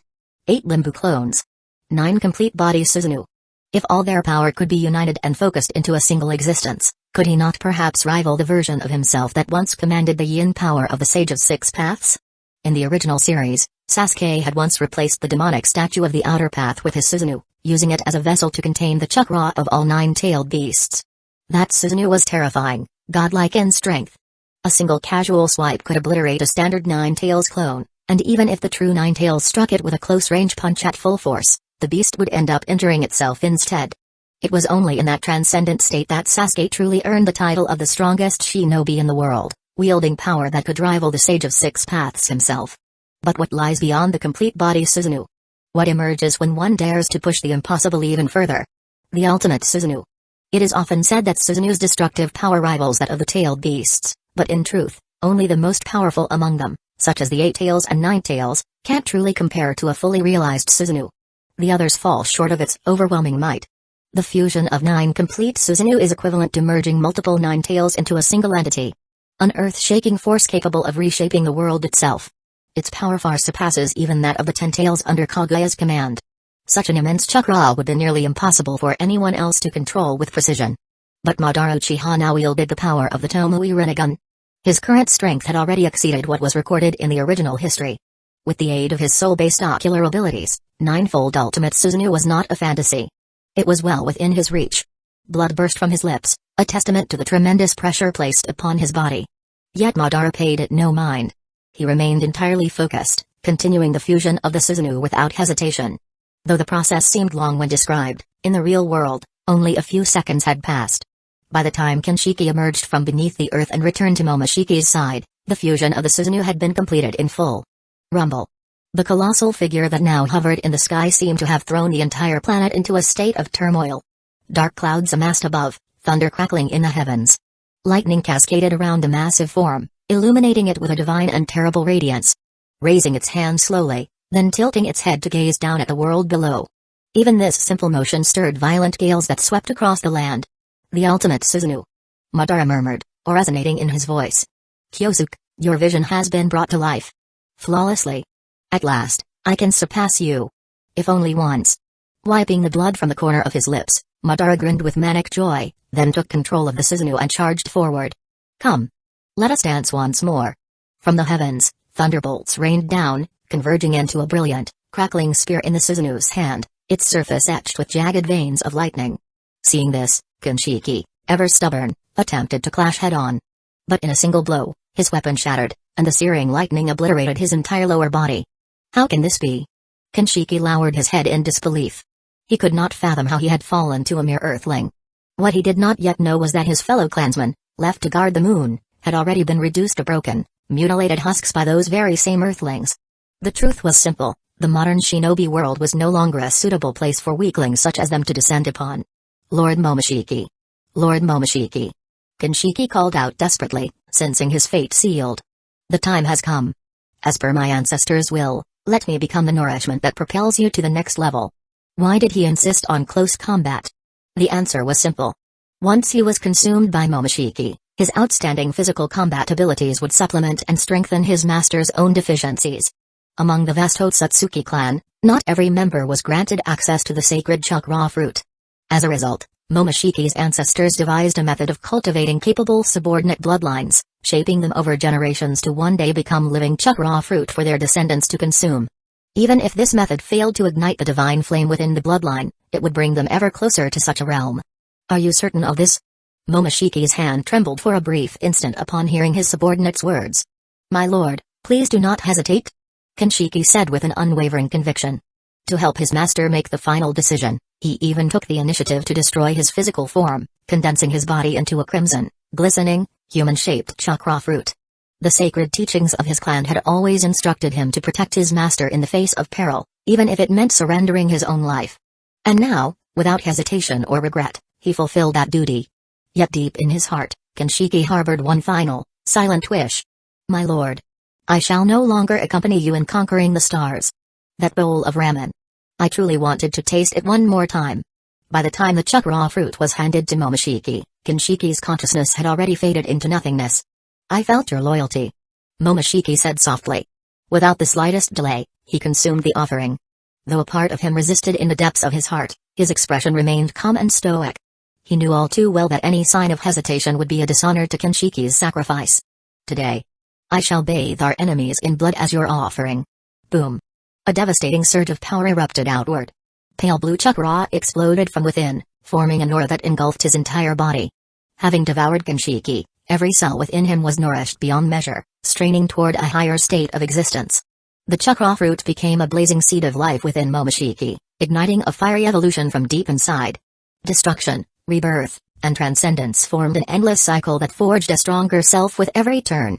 Soon, his eyes turned a gleaming gold, and a golden rinnegan opened upon his forehead. The rinnegan within both palms likewise turned gold. His appearance now bore an uncanny resemblance to Kaguya after she had consumed the chakra fruit. White hair flowed behind him, billowing wildly in the wind, and his presence radiated an oppressive force that words could not fully capture. Stretching his limbs lightly, Momoshiki gave a satisfied nod. His strength now was indeed immeasurable. Monkey Rock, Saru-Iwa. A colossal magma giant erupted from the ground, instantly expanding to match the size of the ultimate Susanoo. A mere summoning? Momoshiki scoffed, unfazed. Nothing impressive. It must be said that he was growing cocky. He had yet to grasp the true meaning of the ultimate Susanoo. Only when he witnessed, with his own eyes, his magma titan being reduced to dust by a single strike of the Susanoo's divine spear did his inflated pride come crashing down. It was extinguished like a candle in a storm. This isn't possible. How can there be such an overwhelming gap between our strengths? Takami Mujabi Mikami. As he roared, chakra surged violently from his body, converging into a blood-red spear that shimmered ominously with deadly power. This was the mighty Takami Mujabi no Kami, the unique ability of Momoshiki's rinnegan. The rinnegan in his right hand could absorb all forms of ninjutsu and chakra, functioning similarly to sealing techniques. The energy absorbed could then be used to restore his own strength. The left hand's rinnegan, meanwhile, could amplify the power of absorbed techniques and hurl them back at the enemy with devastating force, far surpassing the original attack. Even Kinshiki's Ame no Hibeya operated under the same principle. But unlike Kinshiki, if he were the one wielding it, not even a lightning-forged lance from the ultimate Susanoo would possess the power to destroy a weapon crafted by Momoshiki. Simply put, the true extent of Momoshiki's power depended greatly on the abilities he had absorbed. "You bastard, don't get ahead of yourself," he growled, taking a step forward. In the blink of an eye, Momoshiki shot up into the skies, rushing straight toward the ultimate Susanoo with fearless aggression. Unsurprisingly, the outcome was brutal.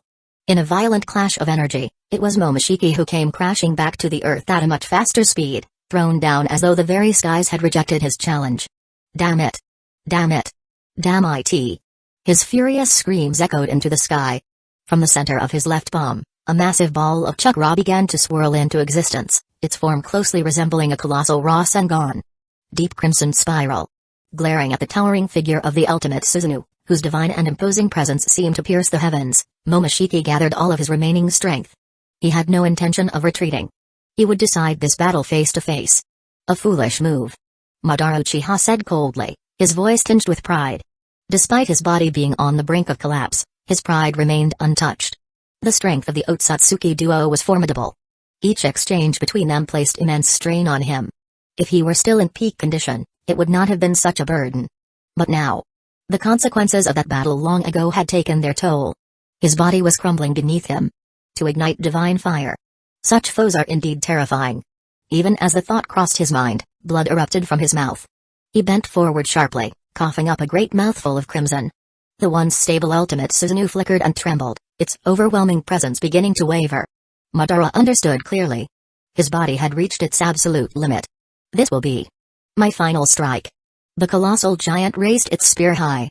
Facing the incoming crimson spiral, it launched its attack with a single, fluid thrust. The motion was clean, decisive, and devoid of any unnecessary movement. There was no prolonged struggle. The moment their techniques collided, Momoshiki's jutsu was utterly shattered. In the blink of an eye, he was engulfed in the same cruel fate that had befallen Kinshiki moments before.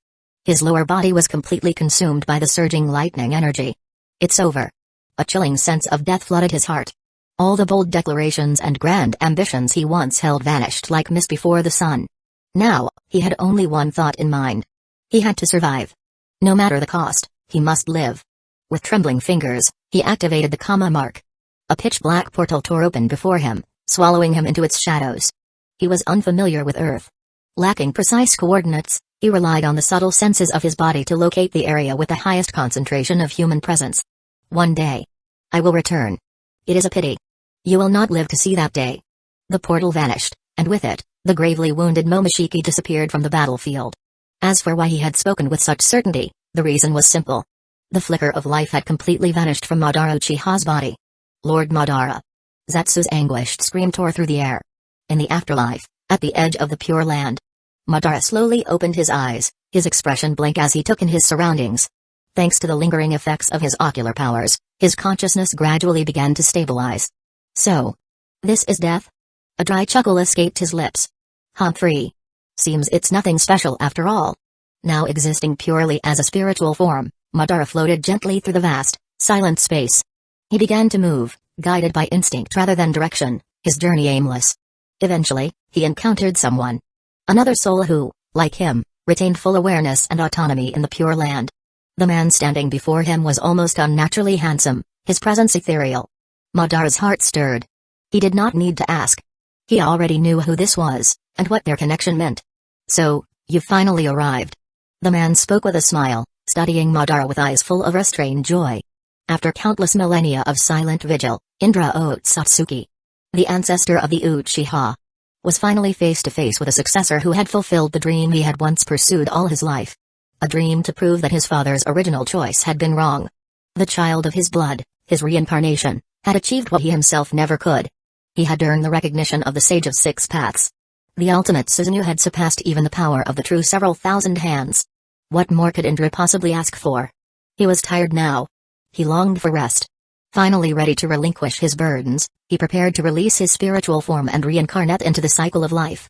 But before he left, he wished to bestow a final gift upon the one who inherited his will.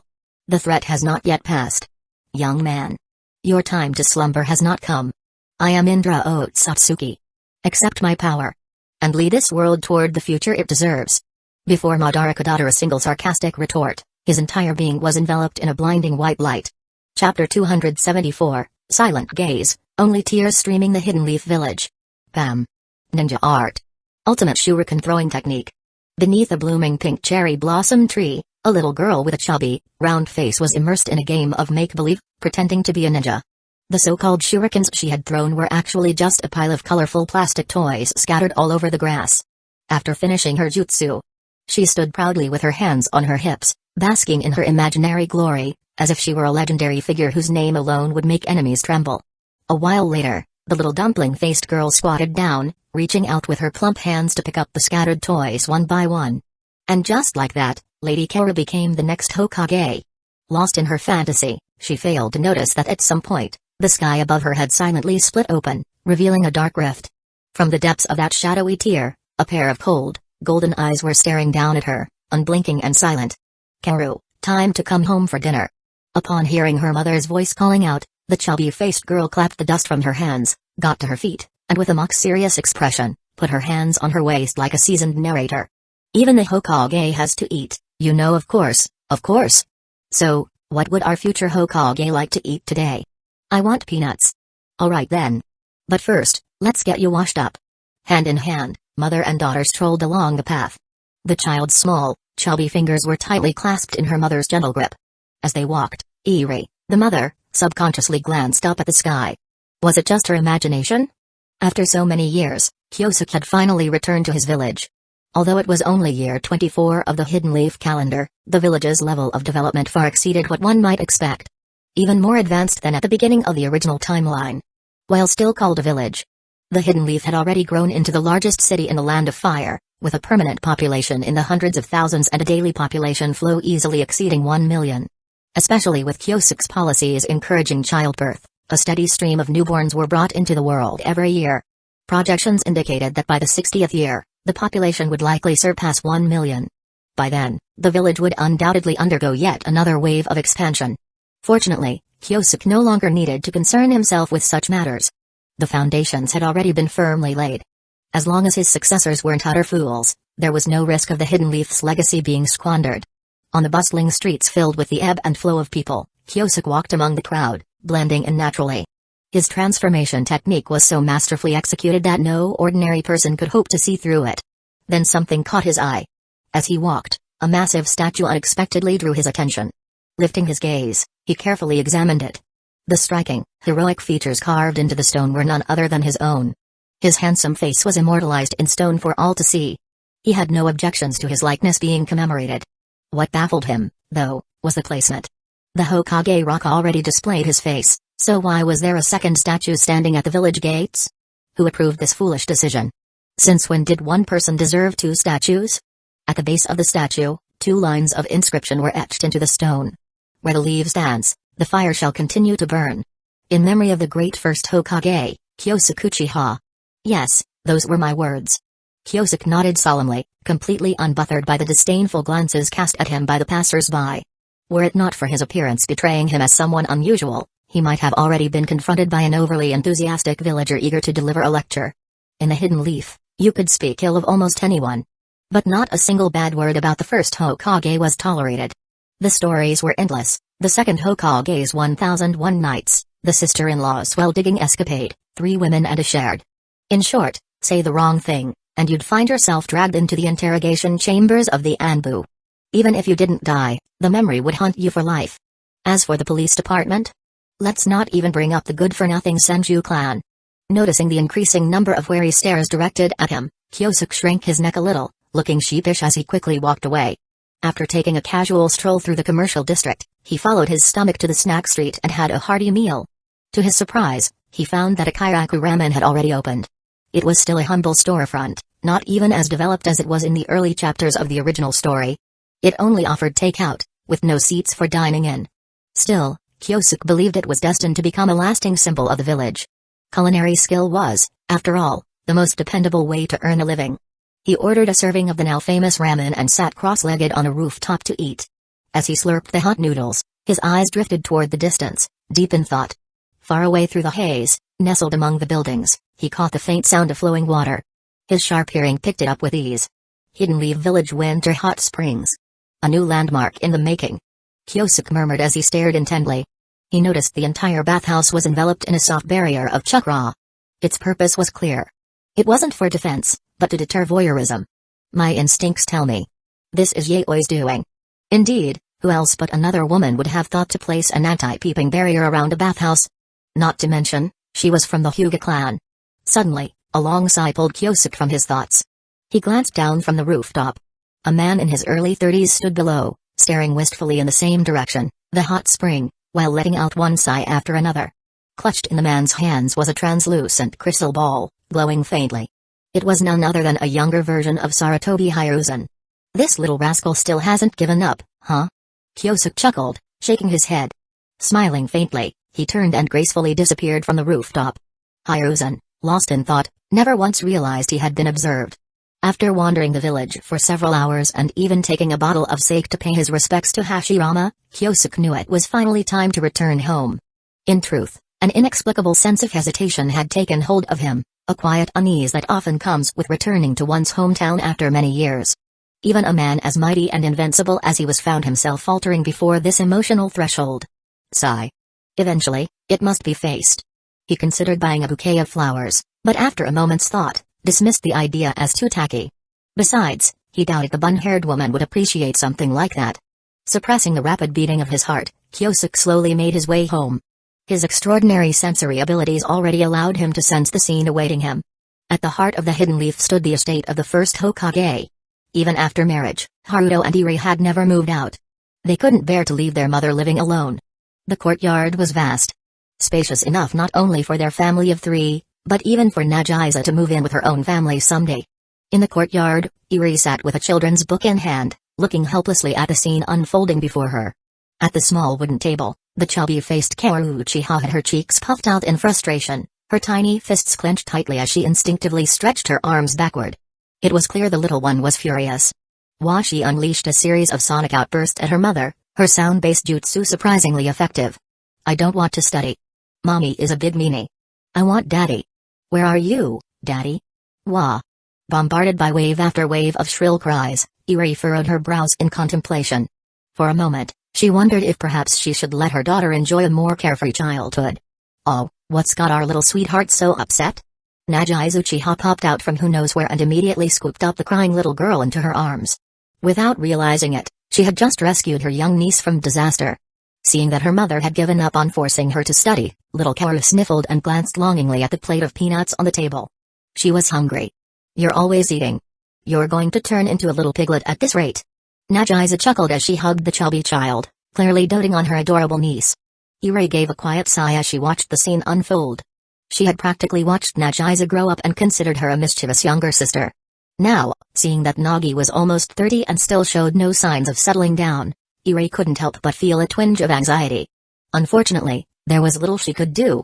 Life as a ninja was dangerous, and every day carried the risk of being their last. Most avoided burdening themselves with too many attachments. Having once endured the heart-wrenching pain of losing a loved one, Nagisa did not wish to let others carry the burden of worrying for her. If the worst were to happen and she perished in battle, she hoped it would at least bring as little sorrow as possible.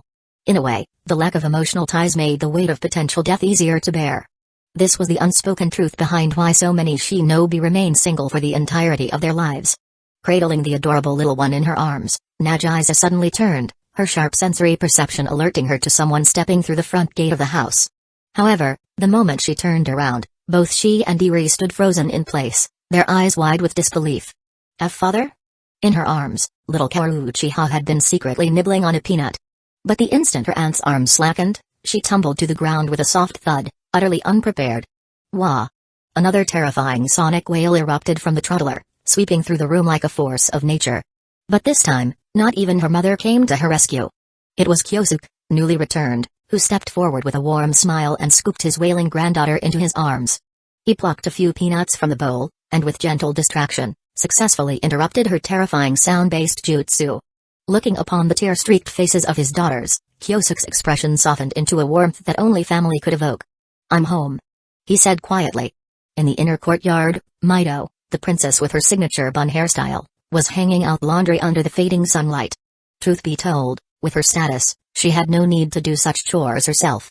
But Mido had long since grown accustomed to filling the quiet hours of her day with small tasks, finding solace in the rhythm of work. She carefully hung up her granddaughter's bedsheet, smiling as she murmured to herself. The little one finally stopped wetting the bed. She reached out to smooth the creases in the blanket, her palms moving slowly and methodically.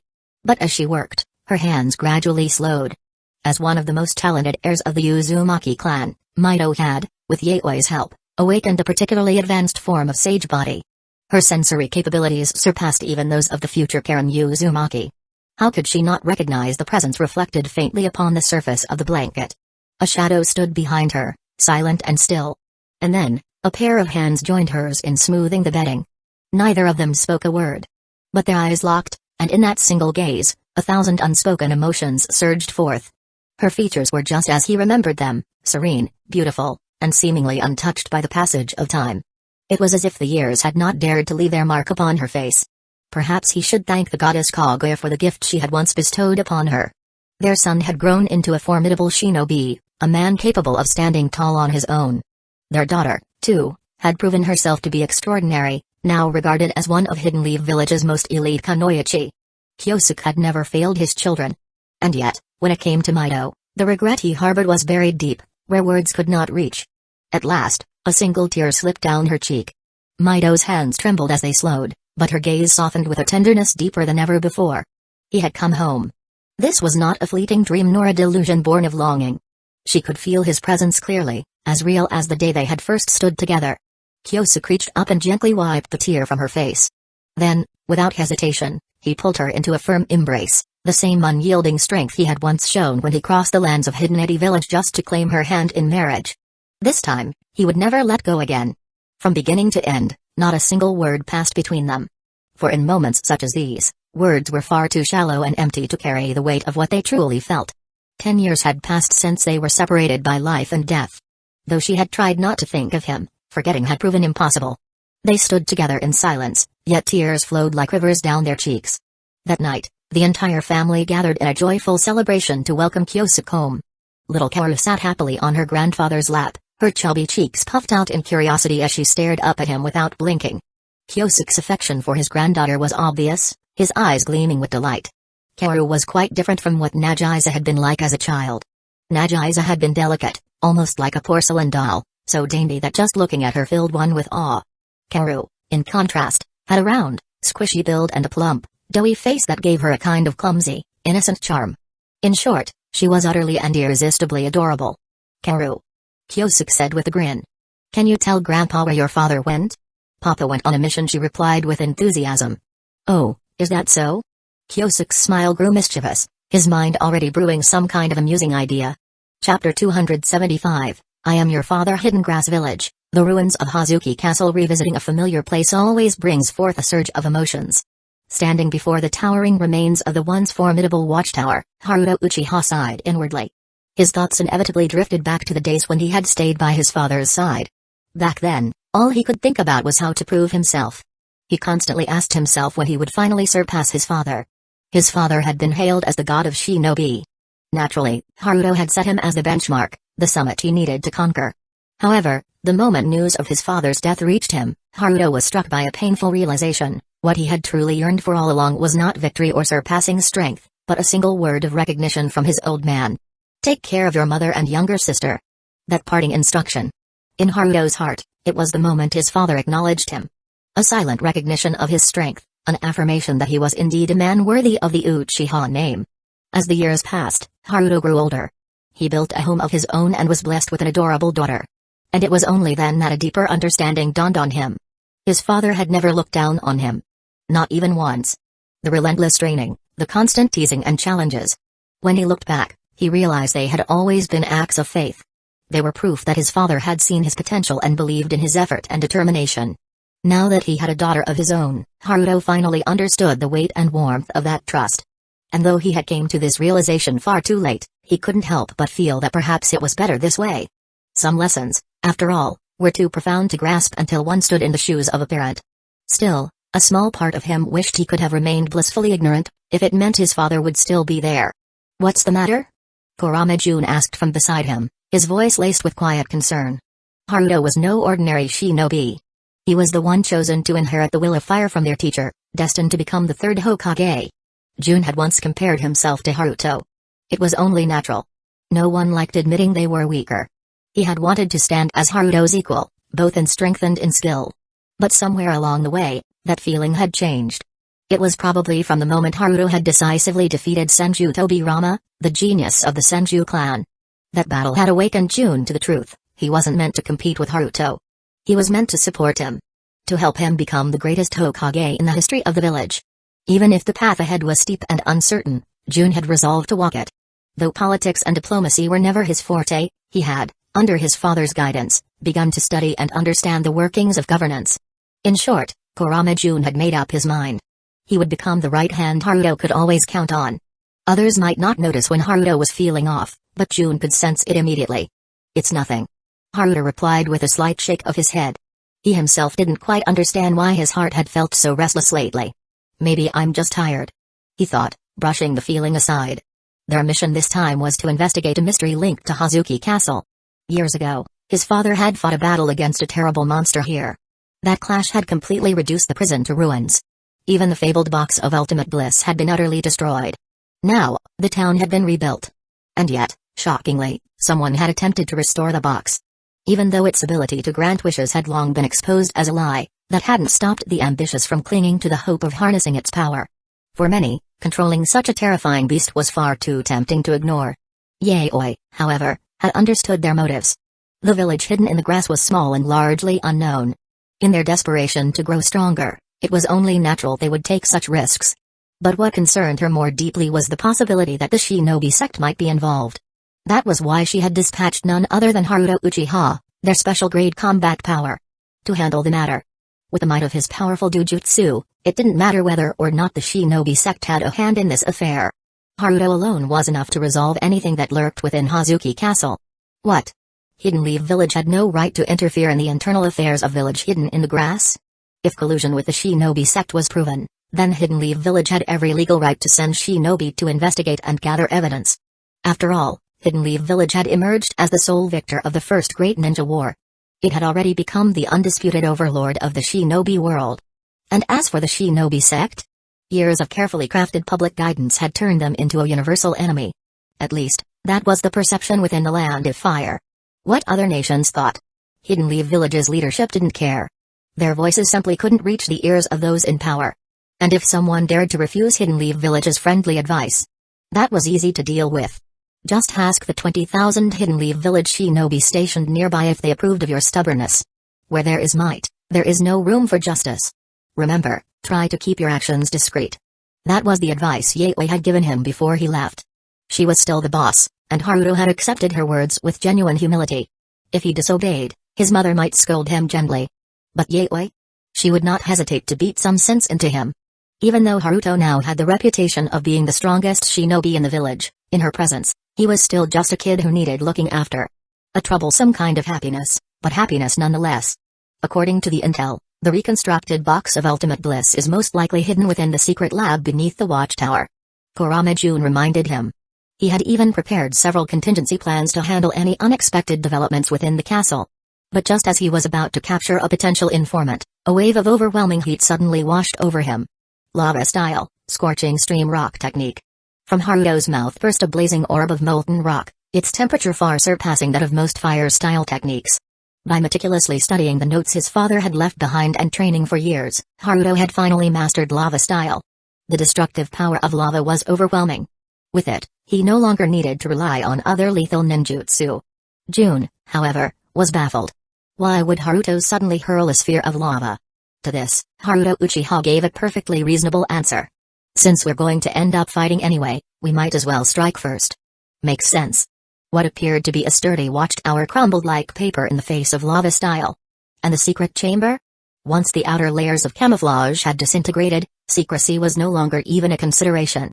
With a loud crash, the heavily damaged box of ultimate bliss tumbled to the ground before them, cracks running through its every surface. Haruto's gaze sharpened. With measured calm, he slowly drew the Kusanagi sword from his waist. So it really exists. Those grass shinobi are bolder than I expected. Meanwhile, the guards of Hazuki Castle, alerted by the explosion, surged toward their location like a flood. Upon seeing this, Kurama Jun let out a resigned sigh and stepped forward. Wielding his blade like a paintbrush, he used the air as his canvas to compose a haunting masterpiece. A portrait of elegant slaughter. When it came to dealing with weaklings, not even two Harutos working together could match Jun's efficiency. With just a flick of his hand, any enemy who stepped within a kilometer radius fell instantly into an unbreakable illusion. In the face of his power, sheer numbers meant nothing. Well, perhaps this works out in our favor. Jun mused. A riot in Hazuki Castle will instantly raise the mission's threat level. That should boost Haruto's reputation quite a bit. As he sensed the souls trapped within his Ganjutsu struggling helplessly, Jun's gaze turned cold. In a low, emotionless murmur, he spoke to himself, as for the enemy. Let half of them die. It will serve as a sufficient warning. The moment the words left his lips, his blade cleaved downward with merciless force. In an instant, the lives of more than 70 guards within a kilometer were extinguished. The Ganjutsu of the Kurama clan had long transcended ordinary illusion. It was an art capable of turning imagination into reality. While others afflicted by Ganjutsu might suffer only mental trauma, in his case, the mind was not merely damaged. It was annihilated. Death arrived swiftly, without reprieve. Hazuki Castle. He muttered, twirling his blade in a graceful arc before flicking his arm outward. There's no longer any need for it to be rebuilt. A beam of black light shot into the heavens, splitting the sky like a gash in the fabric of reality. Meanwhile, Haruto, who had just melted the metal box into a pool of molten iron, turned around. His eyes landed on his companion's face, now twisted with murderous intent. As he looked up at the sky, where dark clouds were beginning to gather, Haruto sensed what was to come. A dreadful storm was brewing. One so violent it would not merely destroy Hazuki Castle, but might erase the entire island from existence. This too was Ganjutsu, though of a different kind. Kurama Jun used his own body as a medium, drawing the forces of nature into his illusion and bending the world itself to his will. The principle resembled the beguiling illusions of the Kitsune, but the execution was far more refined. It surpassed them in both precision and scale. Even Kaku Uchiha, a master of illusion herself, could not help but offer praise. She remarked that Kurama Jun's Ganjutsu was a true manifestation of rule-type power. One that rewrote the very laws of the world. Let's go. Kurama Jun, who only moments ago had intended to dissuade further violence, now bore a face filled with unrestrained malice. His ruthlessness was so extreme that even Haruto found himself momentarily stunned. In a strange twist of emotion, it was Haruto, who had never shied away from bloodshed, who now felt a flicker of sympathy for the few guards who had somehow survived. Perhaps those who had fallen swiftly under the illusion were the truly fortunate ones. Not long after, the terrifying storm arrived, just as predicted. Within the span of half a day, the once inhabited island was erased from the map. Hazuki Castle and all its legacy were reduced to ash, becoming nothing more than a footnote in the history of the shinobi world. When word of the incident reached Hidden Grass Village, their response was silence. Just as expected. Even the great shinobi sect, which operated behind the scenes, made no move in retaliation. It was as though they had been struck with fear, cowed by the overwhelming dominance of Hidden Leaf Village. From the looks of it, the shinobi world now belonged to Hidden Leaf Village alone. It seems. He's about to begin, said Yaoi, standing within the Hokage Tower. She held a cup of water in her hands, her eyes calm and unshaken, as if nothing in the world could stir her emotions. Pretentious. Came the curt judgment from Kaku Uchiha, who stood at her side. Yet despite her scornful words, she found herself agreeing with the sentiment. The shinobi sect had enjoyed their moment in the sun for far too long. It was time to sweep away these meddlesome fleas once and for all. Now that Lord Kyosuke had returned, it signaled the beginning of a grand campaign to unify the fractured shinobi sect under one banner. Within the daimyo's estate, more than 3,000 skilled administrative officials had long been on standby, prepared to take over any territory seized during the war. As long as the conquest succeeded, the newly occupied lands would be integrated without delay. The shinobi world had to unite. Only through unity could they face the looming threat from beyond the stars. The concept of a joint military alliance carried too much risk. A centralized system under Hidden Leaf Village's control was far more efficient, far more stable. The shinobi sect had always been fond of shouting slogans. Very well, then. This time, the operation would be given a name worthy of its ambition, Project Dawn. It would not be limited to warfare alone. Hidden Leaf Village would launch a full-scale confrontation against the enemy on all fronts. Economic, political, social. Every sphere of life would become a battlefield. The goal was to completely crush the forces of resistance. There would be no dragging this into a prolonged, aimless tug of war. That would only drain the strength of the entire shinobi world. From this moment forward, Hidden Leaf Village would represent the entire realm of shinobi. Any damage to the village's interests would equate to a loss for the world as a whole. And there was nothing wrong with saying so. The following morning, Haruto and his squad began their journey home. They moved slowly for a simple reason. Haruto needed to buy a gift for his daughter. It had to be a toy unique to the Land of Grass. Anything else would simply not do. His chubby little princess would surely throw a tantrum if he failed to meet her expectations. He winced slightly at the memory of her terrifying sound-based outbursts. Just thinking about them made his head throb. Cradling a cute stuffed bear in his arms, he walked at a leisurely pace toward the rendezvous point, pondering his daughter's preferences along the way. Suddenly, a loud explosion echoed from the distance. His expression tightened. Damn it. In a flash, he picked up speed. The sound had come from the direction of the meeting point with his companions. Kuramajun was a monstrous force. Nearly all his enemies were obliterated in a matter of seconds. If someone managed to survive beyond that instant, it usually meant his companions were now in danger. But what Haruto could not understand was how something could go wrong in such a short span of time. From the moment he heard the clash to the time he arrived, no more than 10 seconds had passed. How could his allies have been so quickly and thoroughly defeated? Before him stood a masked figure clad in black. Haruto's eyes turned cold, and he raised his blade, the tip aimed straight at the man's heart. "Who are you?" he demanded. "I'm your father." The black-clad figure replied without hesitation. Chapter 276, The Father-Son Duel. With just a single sentence, Haruto Uchiha's fury was thoroughly ignited. There was one thing he absolutely could not tolerate. Any insult directed at his father. Not from anyone. Not ever. And now, someone had dared to utter such blasphemy right to his face. Even if the gods themselves descended from the heavens, he would personally cut this bastard down today. Electric blue lightning surged across his body, and stimulated by the power of lightning style, Haruto burst forth with an astonishing speed. Uchiha style, sword leap and thunderclap. You filth. Today, you'll die beneath the technique my father passed down to me. The Kusanagi sword was already incredibly sharp, and with the added effect of high-frequency vibration from lightning style, it could easily slice through most forms of defense without resistance. Seeing that his opponent intended to confront him head-on, Haruto let out a cold laugh in his heart. He could already envision the enemy being cleaved in two, his attack unstoppable. Consumed by rage, he momentarily forgot one crucial fact. Anyone capable of defeating his Ganjutsu proficient companion in such a short span of time could not possibly be a mere pretender clang. The sharp sound of blades colliding rang out, clear and jarring, abruptly pulling Haruto out of his furious haze. What should have been a decisive, lethal blow had actually been intercepted. Not only that. His opponent was clearly a master of lightning style as well. I see. A cruel smile twisted Haruto's lips as his eyes narrowed dangerously. His Mangekyo Sharingan locked unwaveringly onto every movement of his enemy. Without hesitation, he stepped forward, boldly closing the distance to the most dangerous range.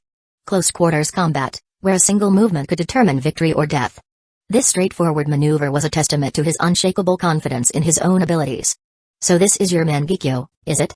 A hoarse voice rasped out. It was clear the black-robed man was deliberately disguising his voice. Haruto didn't bother responding. Once he subdued the enemy, the power of his Sharingan would lay all secrets bare.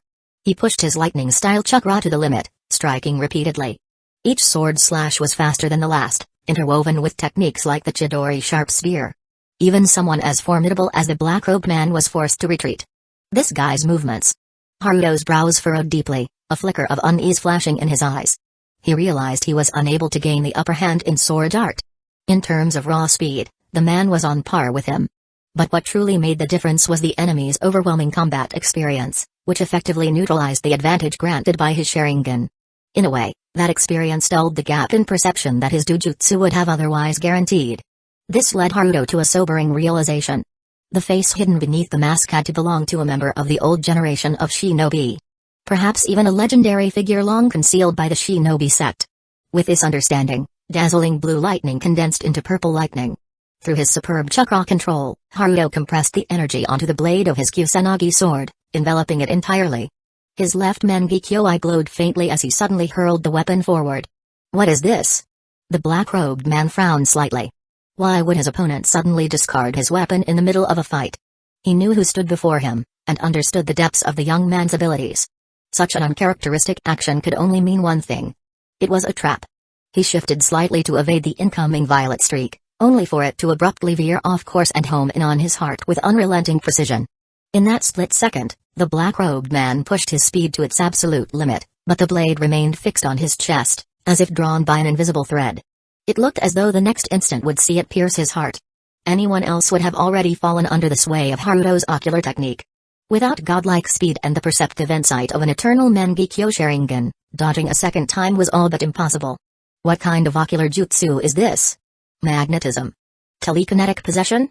This boy has grown far stronger than I imagined. A sickle-shaped pattern quickly manifested in the black-robed man's pupils, forming concentric purple rings of light. Almighty push. A surge of repulsive force erupted forth, and the Kusanagi sword, poised to strike, was instantly flung away. Seeing this, Kyosuke let out a quiet breath of relief. If he had truly taken a sword to the chest from his own son, how could he, as a father, ever hold his head high again? That's right. The one who had defeated Kurama Jun and disguised himself as the enemy to toy with Haruto. The man in the black robe was none other than Kyosuke Uchiha himself. He had originally planned to reunite with his son after a long separation, but along the way, a mischievous thought took root. He decided to hide his identity and test just how much his son had grown. In terms of taijutsu and ninjutsu, the boy was fairly competent. His reaction time in battle still needed improvement. But it was the ocular technique of his Sharingan that gave Kyosuke a glimmer of pleasant surprise. Of course, it was just a glimmer.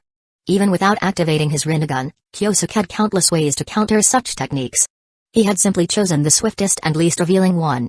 There's still a long way to go. As a father, it was his responsibility to help his son grow stronger. And today, he would use action to prove that his son was still not yet qualified to stand upon the world's highest stage. Is that all? The black-robed man's tone was calm, but the contempt laced within was unmistakable. This only further convinced Haruto that the man before him must be a high-level operative from the shinobi sect. You damned lackey of the sect. Today, I'll reduce you to ashes. Golden weed-hued light surged into the heavens as an enormous, mountain-sized complete body Susanoo took shape. There was no denying it. Haruto now possessed the strength to contend with most of the world's top-tier opponents. At the very least, his power was no less than that of Madara or Hashirama during the closing years of the Warring States era. Humphrey, of course it's thanks to my superior bloodline. If it weren't for me, would the boy ever have reached such heights? Kyosuke quietly attributed most of his son's success to himself. Still, he had to admit.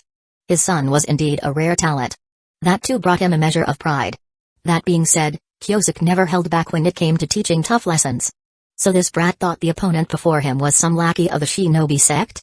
If he ever came face to face with one of their truly hidden monsters, his current strength, which remained somewhere in the middle tier of the Super Kage level, would be far from enough. Well now, he's even learned Senjutsu? That would place him near the upper limit of mid-tier strength. But still not quite at the peak of the Super Kage class. To reach the high-tier Super Kage level, One needed power equivalent to Madara Uchiha's majestic attire, Susanoo. Pure Senjutsu chakra, while formidable, could not compare to the amplification provided by the full power of the Nine Tails. Susanoo combined with Kurama's power and enhanced by Senjutsu. That was the form Madara used to stand at the very summit of the Super Kage echelon. Without summoning the true several thousand hands, even Hashirama would have struggled to defeat him. At present, Haruto still had a long road ahead before reaching that level. Nonetheless, his current abilities were more than sufficient to dominate most shinobi in the world, as long as he did not encounter one of those truly monstrous beings. Unfortunately for him, standing before him now was the strongest monster the shinobi world had ever known. What's the matter? Not going to use wood style? With his arms crossed over his chest and an air of smug defiance, a faint violet glow pulsed from the diamond-shaped seal on his forehead.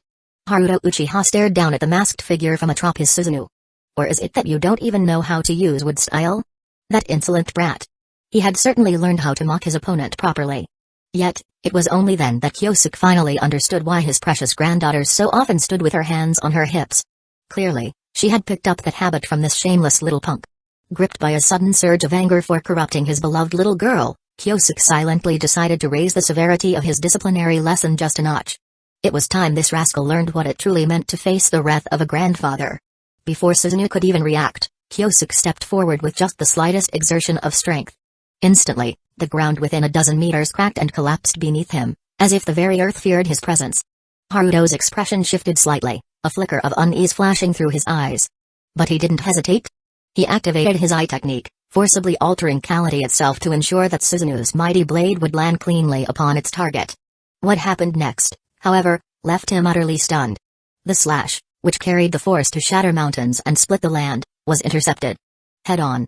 Even though the shock wave from the blade's impact laid waste to the forest behind the man, reducing it to splinters and rubble, the figure hovering midair remained completely motionless, not even flinching in the slightest. Only then did Haruto finally notice it. The man was floating. Unaided by wings, jutsu, or any visible force, he was levitating high above the battlefield as if it were the most natural thing in the world. Aside from that little dwarf from the land of Earth, only a handful of terrifying beings could achieve such flight without relying on external means. Like the members of the Otsutsuki clan. Don't tell me. Just as the realization began to take shape in Haruto's mind, the black-cloaked figure calmly ascended to Haruto's altitude, matching his height in the sky. No elaborate technique. No dazzling display of chakra. Just a simple, fluid buildup of strength. In the next moment, Kyosuke unleashed a powerful flying kick, striking with pinpoint precision. The blow shattered the diamond-shaped seal embedded in the Susanoo's forehead with ease and landed squarely against the brat's chest. Haruto's body shot downward like a cannonball, plummeting from the sky and crashing into the earth with thunderous force. The impact carved a long, jagged trench through the ground, and he only came to a stop after his body collided violently with a massive boulder. Even for someone with a sage body, such devastating trauma was not easy to withstand. Blood trickled from the corner of his mouth, and as Haruto wiped it away, a fierce glint of resolve flared in his eyes. His right eye, the Mangekyo Sharingan, began to glow with a sinister, otherworldly red light. Kyosuke, descending gently from above, was in the process of gradually suppressing his son's potential, testing how far the boy could be pushed in a true battle. However, what he did not expect was the overwhelming pressure that began to radiate from the battlefield. A fearsome aura, vast and oppressive, settled over the land like a curtain of dread, intense enough to make even Kyosuke instinctively grow cautious. The source of that power was none other than Haruto, who now stood silently, his head bowed. This brat was still hiding something? At first, Kyosuke was intrigued, perhaps even a little impressed.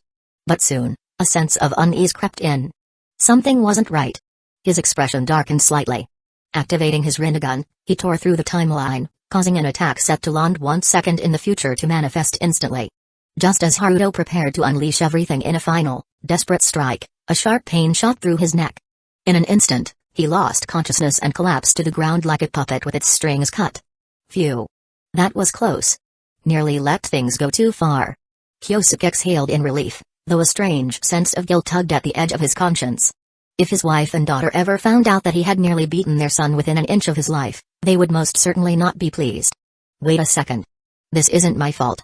It's this kid's fault for being so reckless. Always thinking about throwing his life away in a fight instead of considering retreat when necessary. Yes. That's right. I've done nothing wrong. Muttering to himself with self-justifying logic, Kyosuke picked up the unconscious Haruto in one arm and the barely awake Kurama Jun in the other.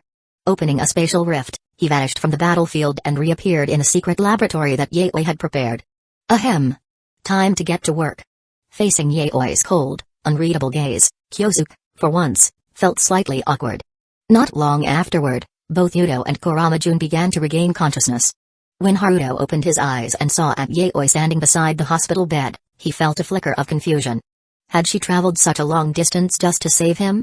But that fleeting sense of gratitude vanished the moment he and Jun turned their heads and spotted Kyosuke sitting casually nearby, peeling an apple. Their jaws nearly hit the floor.